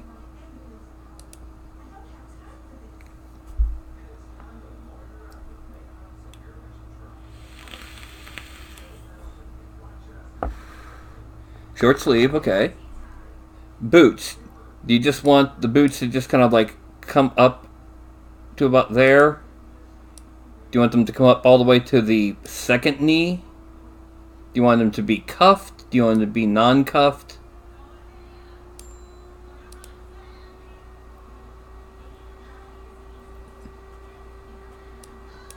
Okay, semi-ninja-like. Okay, hand wraps, it's a little late for the hand wraps, but wrist wraps we can do. Holding onto the weapon, it's kind of... The wraps don't really look... won't really look right. Okay, so what we do now, we're going to duplicate, or we're going to duplicate this. And hide everything but it. Now, We're going to hide the thumb, fingers, thumb, fingers. We're then going to hide the chin, head, brows, neck. Whoops. Actually, yeah, that's what we need to do. Let's do it that way. We're going to do the boots first. How high up the leg are the wraps?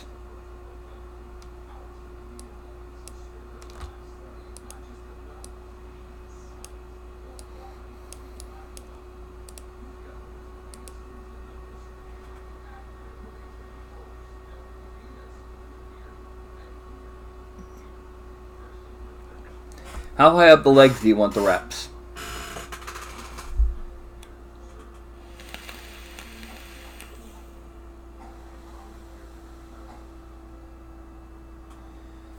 Just to the ankle, to the mid-calf, all the way up to the second knee. A bit above the ankles. Okay. Next thing that we're going to do, since this is just a temporary piece, we're going to modify topology and delete hidden, because we still have the full body there. Okay. And the toes open. So what I'm going to do is I'm going to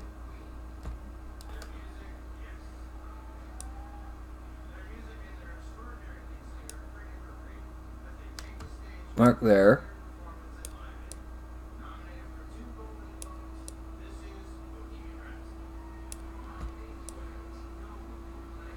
There. Then I'm also going to go ahead and mask off the toes, because they kind of need to be, because they're going to be paws.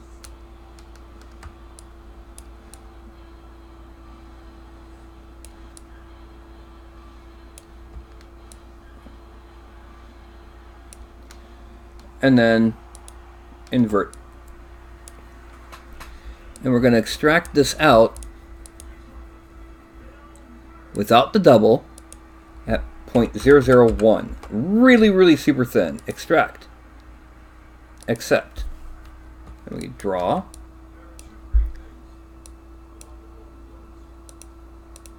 And we delete this extra. Okay. That's where the wraps are going to be. Does that look about right? We're going to be baggying the legs to turn them into the baggy pants.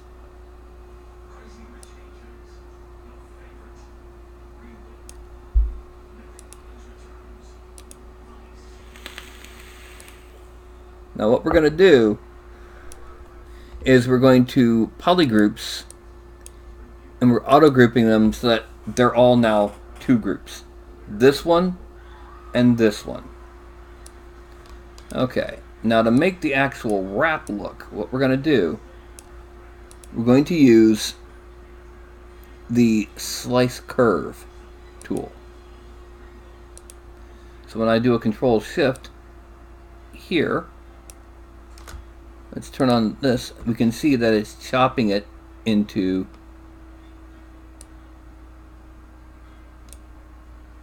where the bands are going to be.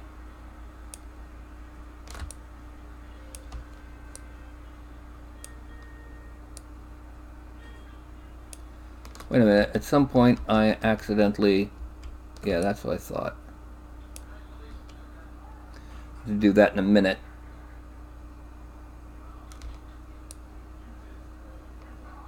Yeah.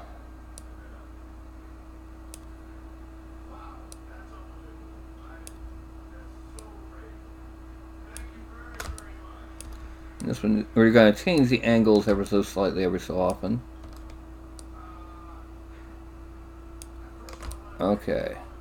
Then we're going to go here and we're going to change the cut here. Select this one and we're going to cut here here, and then select only the, oh, select this one and cut here. Okay. Now we're going to select this one and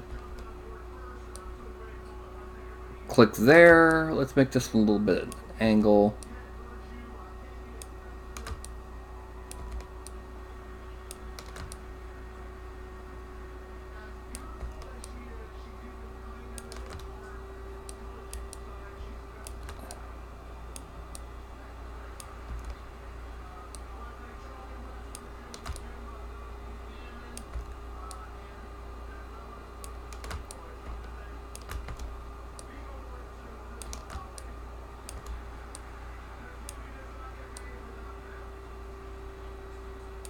Okay, now I'm going to select this. Oh.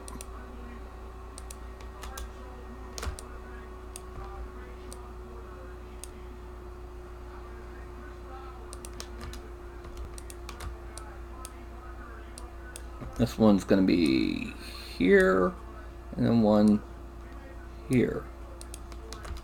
Okay, now that's where all the various bands are. And what we do is we go to Geometry. Let's go ahead and make the cat visible himself. Under Geometry, we go to Edge Loop. Now let's see what, if we hit panel loops, what does it look like? Okay, it's not enough. Make that thickness 0.02. Undo the polish. Bevel of 33. No, that's polish of 2. And the bevel needs to be closer to 77.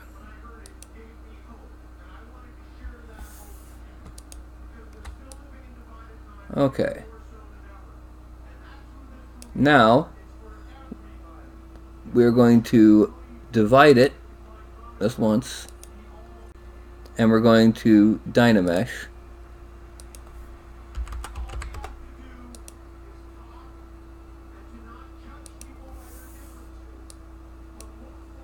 Now we're going to use orb cracks, a little bit smaller, to clean up some of these cracks.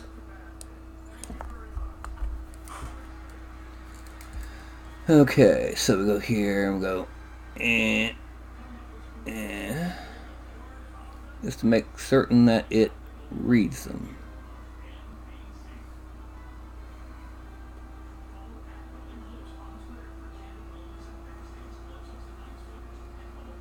Yep. And here. Whoop.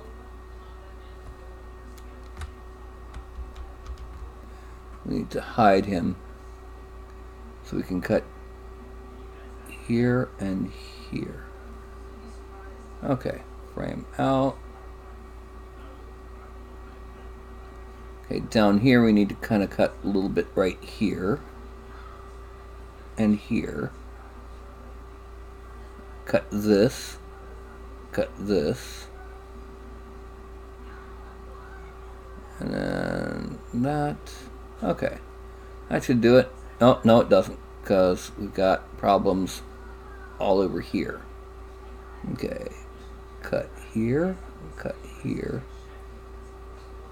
What we're doing is we're basically, like I said, we're cleaning up the seams between the wraps.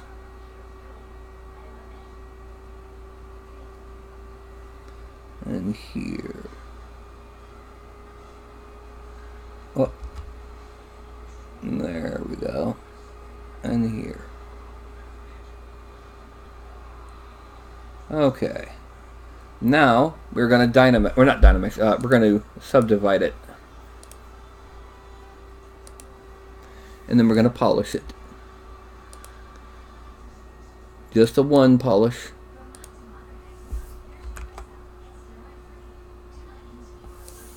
Okay. Now we're going to do the hand wraps.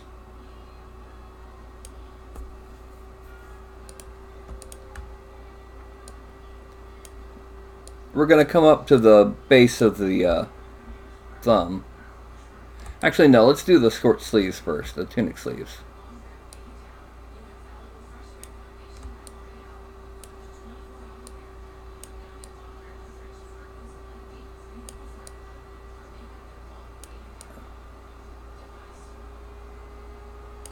Yeah, there we go.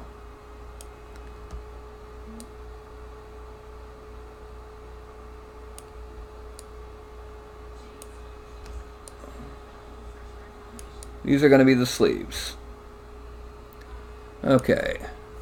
Then we come down, we extract, accept, draw, draw. And it's going to be Dynamesh to 256.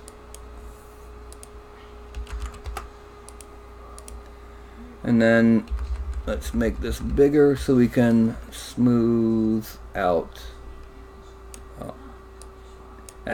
Smooth out the base of them so that it becomes blended in with the body.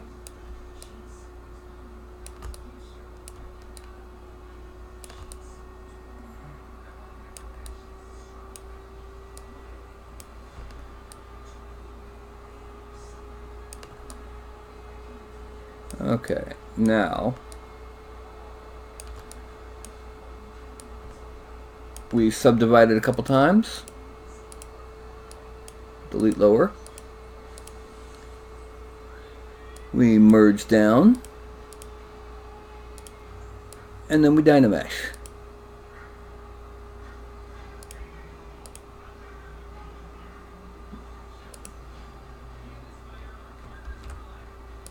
Alright, now shrink this, and we're going to be using the mouse instead of the stylus to make it as full as possible. And then here, underneath.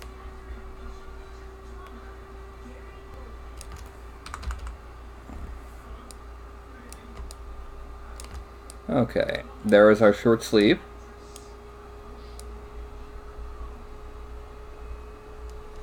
That's 1, 2, 3, 4.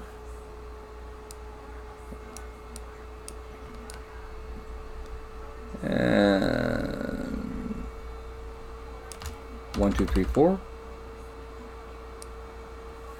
And then one here. Okay, that's our tunic sleeves. So now it's time to do the hand wraps. We're going to come and just kind of select the forearms here. I'm going to kind of orient the hands straight on.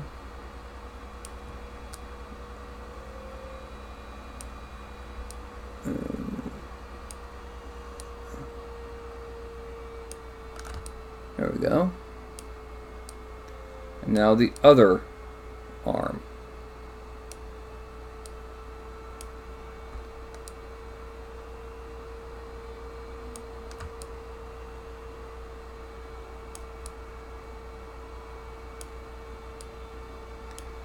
Okay, we're going to hide the chest, abdomen, and up and this bit right here.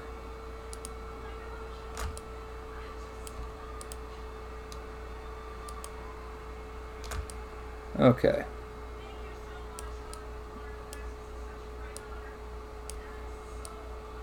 Now, I'm going to select a bit more of the forearm on this side and a little bit more of the hand over here.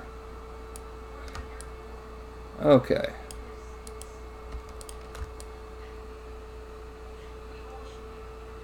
Now, I'm going to go down to Subtool, and we're going to extract that at 0.001.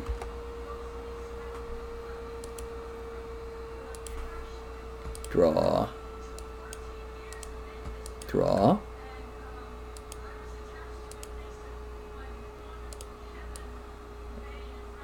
Now, frame in, what we're going to do, polygroups, auto groups. Select that and then delete hidden, because that was an extra bit we didn't want.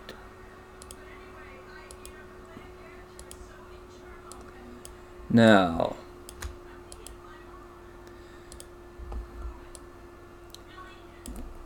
let's see.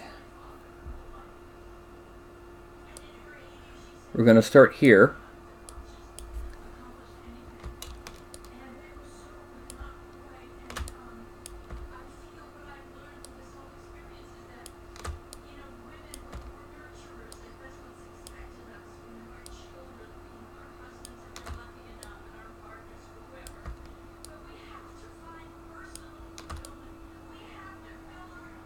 Okay, now I'm going to select this one, and we're going to kind of come across.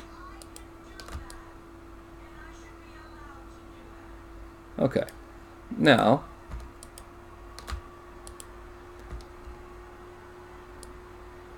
come that way.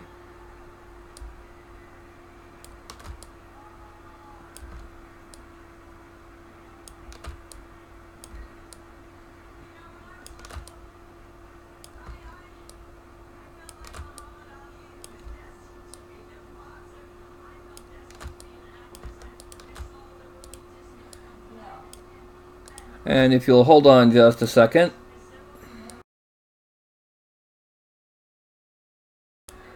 Never mind. Okay, frame out.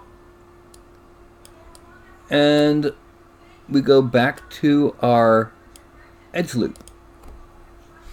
Now the polish was I'm gonna leave polish at 5 this time and change that bevel to about 80. Thickness 0.02. Okay. Now we're going to Dynamesh it at 768. Oh, that doesn't work.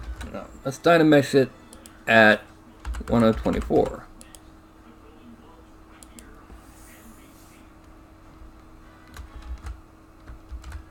Let's see what happens if we polish it.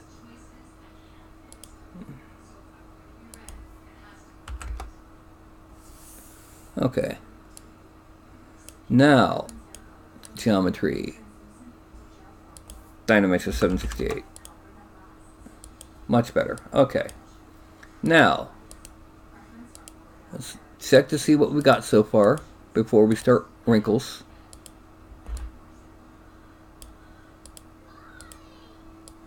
Okay, so we got the wraps.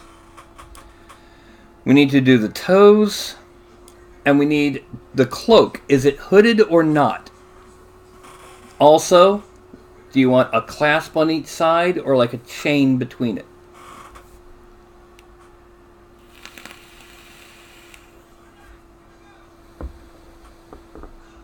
For sure hooded. Okay.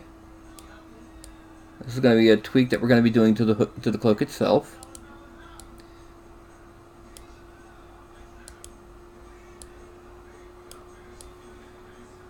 And what about the clasp? Chain fits the concept. Okay. So what we're going to do is we're going to start off selecting this part right here. This will be the hood.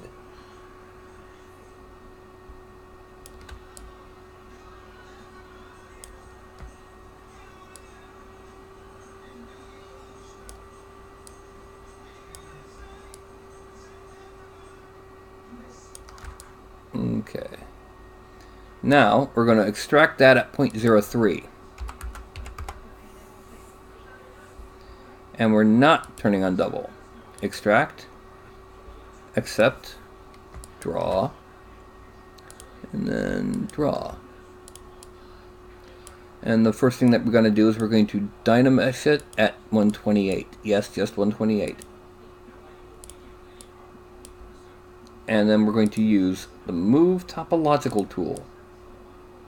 I'm going to pull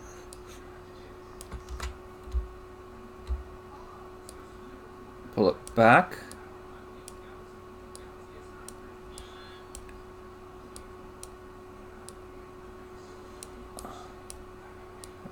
Kind of out a little bit. I'm going to smooth the bottom just a little.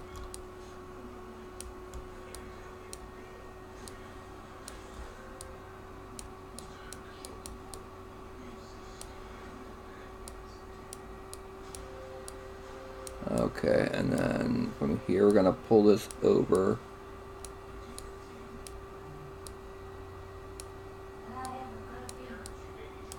And then hold on just a second.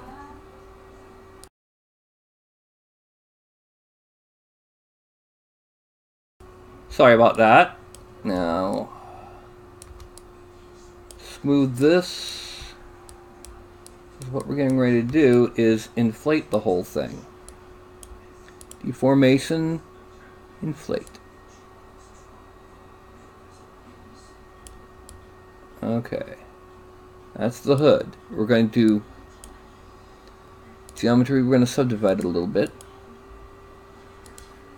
We're then going to use slash add there.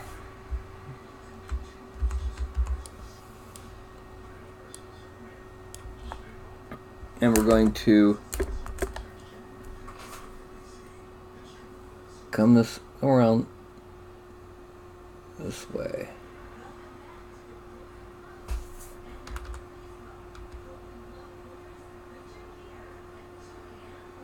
And then we're going to subtract even bigger. I'm going to dig it in here.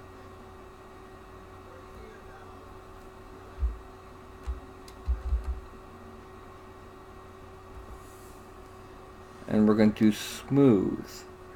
And what that will do is that will give us our little depression where the hood is.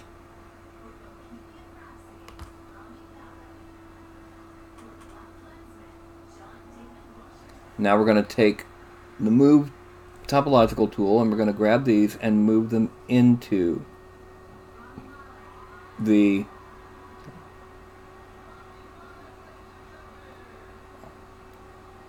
ends of the cloak. Now, let's subdivide it one more time. Delete lower. And we are going to merge the cloak and the hood.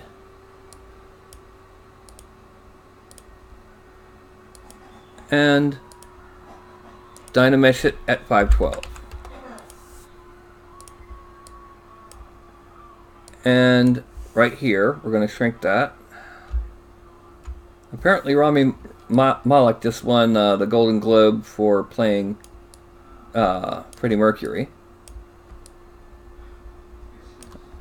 Now, for the chain, what we're going to do, we're actually going to put it on the body. Do you want a little clasp at each side? I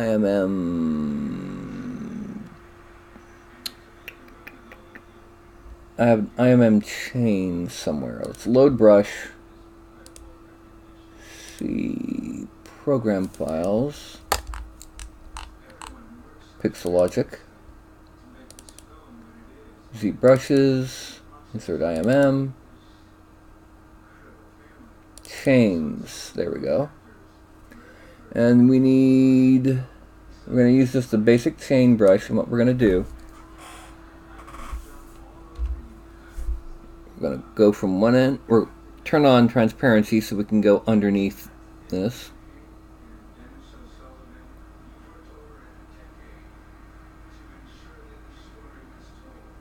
And that's too small. So what we do is we just increase the size.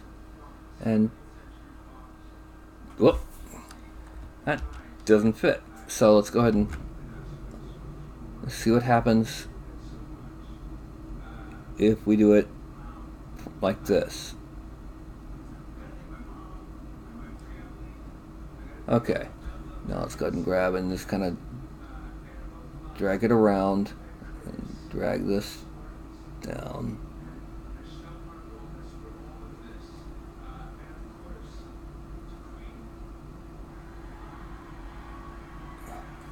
Okay, we turn off transparency, and we need to now kind of grab it and pull it down.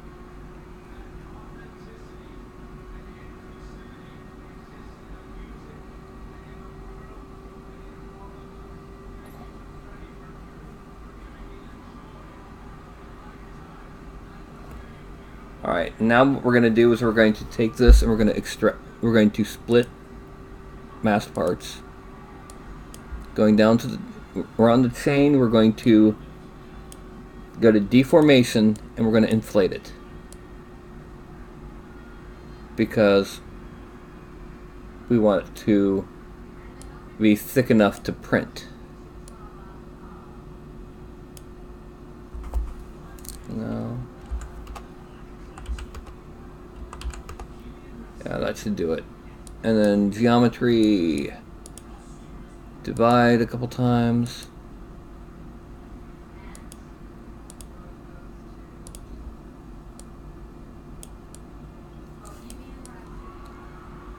We're going to use the move tool now to kind of pull it into the surface a bit, because, you know,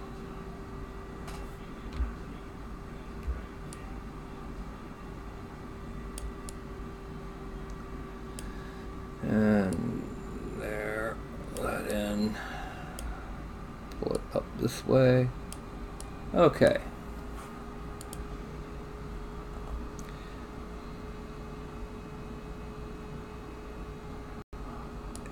Yeah, it's a little late for the hood. To be honest, to have the hood up would have had to have been done at the very beginning. Very beginning. I'm sorry. Alright, for class, we're going to just go ahead and give him a couple gemstones. Wrong ones. There we go. Gemstone.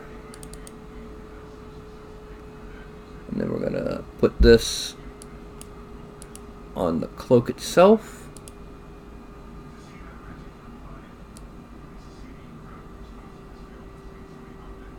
No. Let's hide the chain.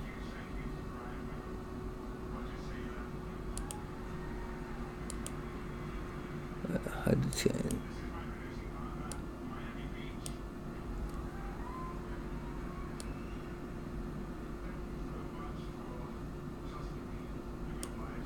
No, that doesn't work. Let's use this.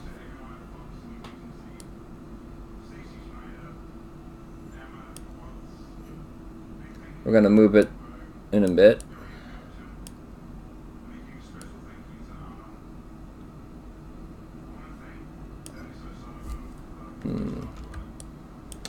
Yeah, it's tricky sometimes finding the right size and shape for some of these things.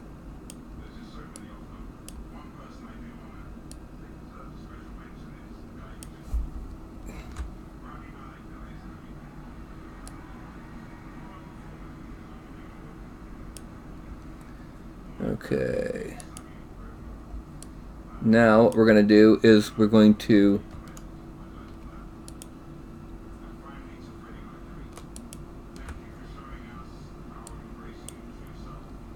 split unmasked parts.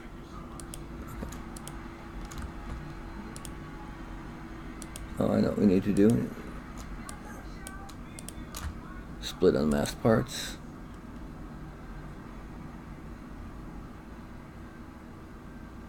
Hello. Split.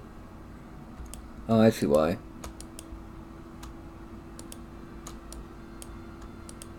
There we go. Split unmasked parts.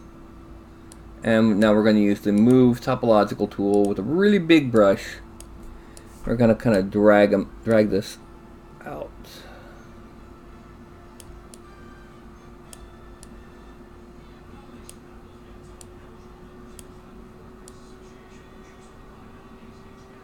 There we go.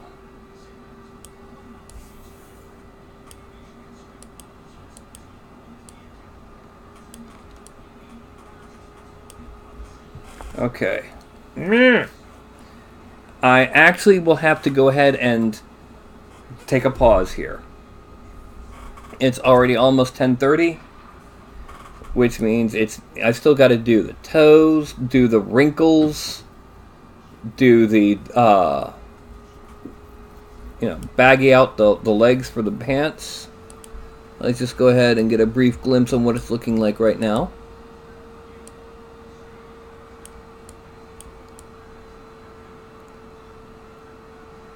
So I will get back to doing this at one of the two shows next week.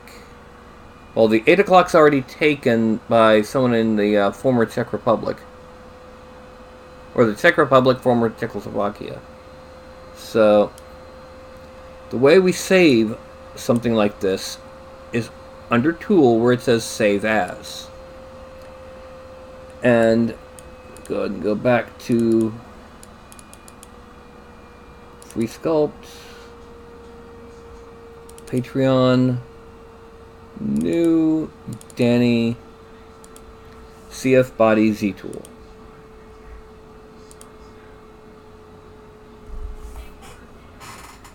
Okay, so what'll happen is I'm going to go ahead and finish him up.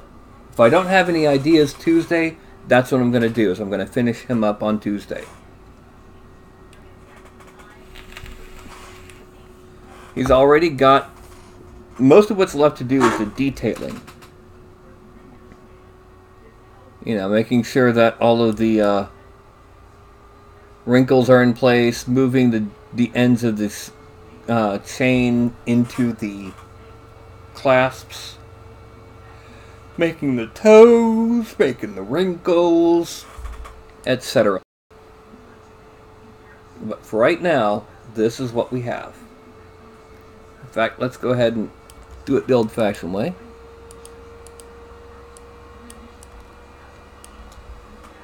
Just to show you what it would look like.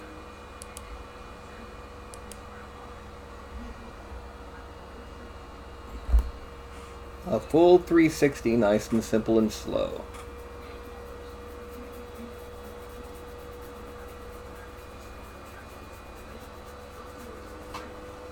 A really dynamic look to him.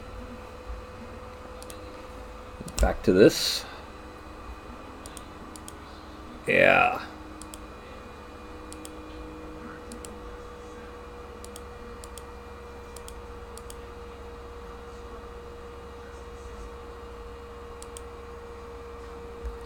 Okay, so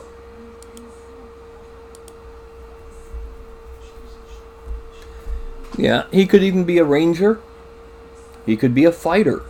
I actually know a few people who play low armor, high agility fighters because of feat every other level.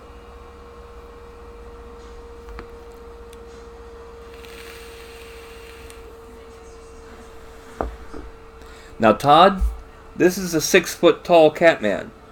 If you're playing a Tabaxi, you gotta shrink him to about 85%. Because Tabaxi is tiny, they're short.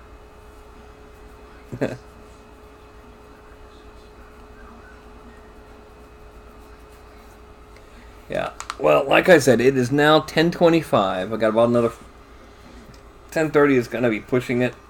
So, I'm gonna go ahead. I stick up my hand at the end of the show, not to say goodbye, but do a countdown to make sure I don't, turn off the broadcast in mid-statement.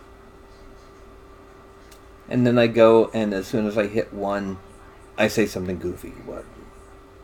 Go figure. So, let's go ahead. Like I said, probably Tuesday night, I'll go ahead and finish this guy. I do have a Patreon sculpt next Sunday at 8. I do not yet have next Sunday at 1 scheduled. So, thank you for joining us, Danny. And I know all of you follow his channel, but it's linked down below in case you don't. Don't forget the usual like, subscribe, bell icon, etc. Alright. Well, I'm going to go ahead, and here is my 5. And that's going to be a 5. 5, 4, 3, 2, and a 1. Huh? Fun you must have. Yes.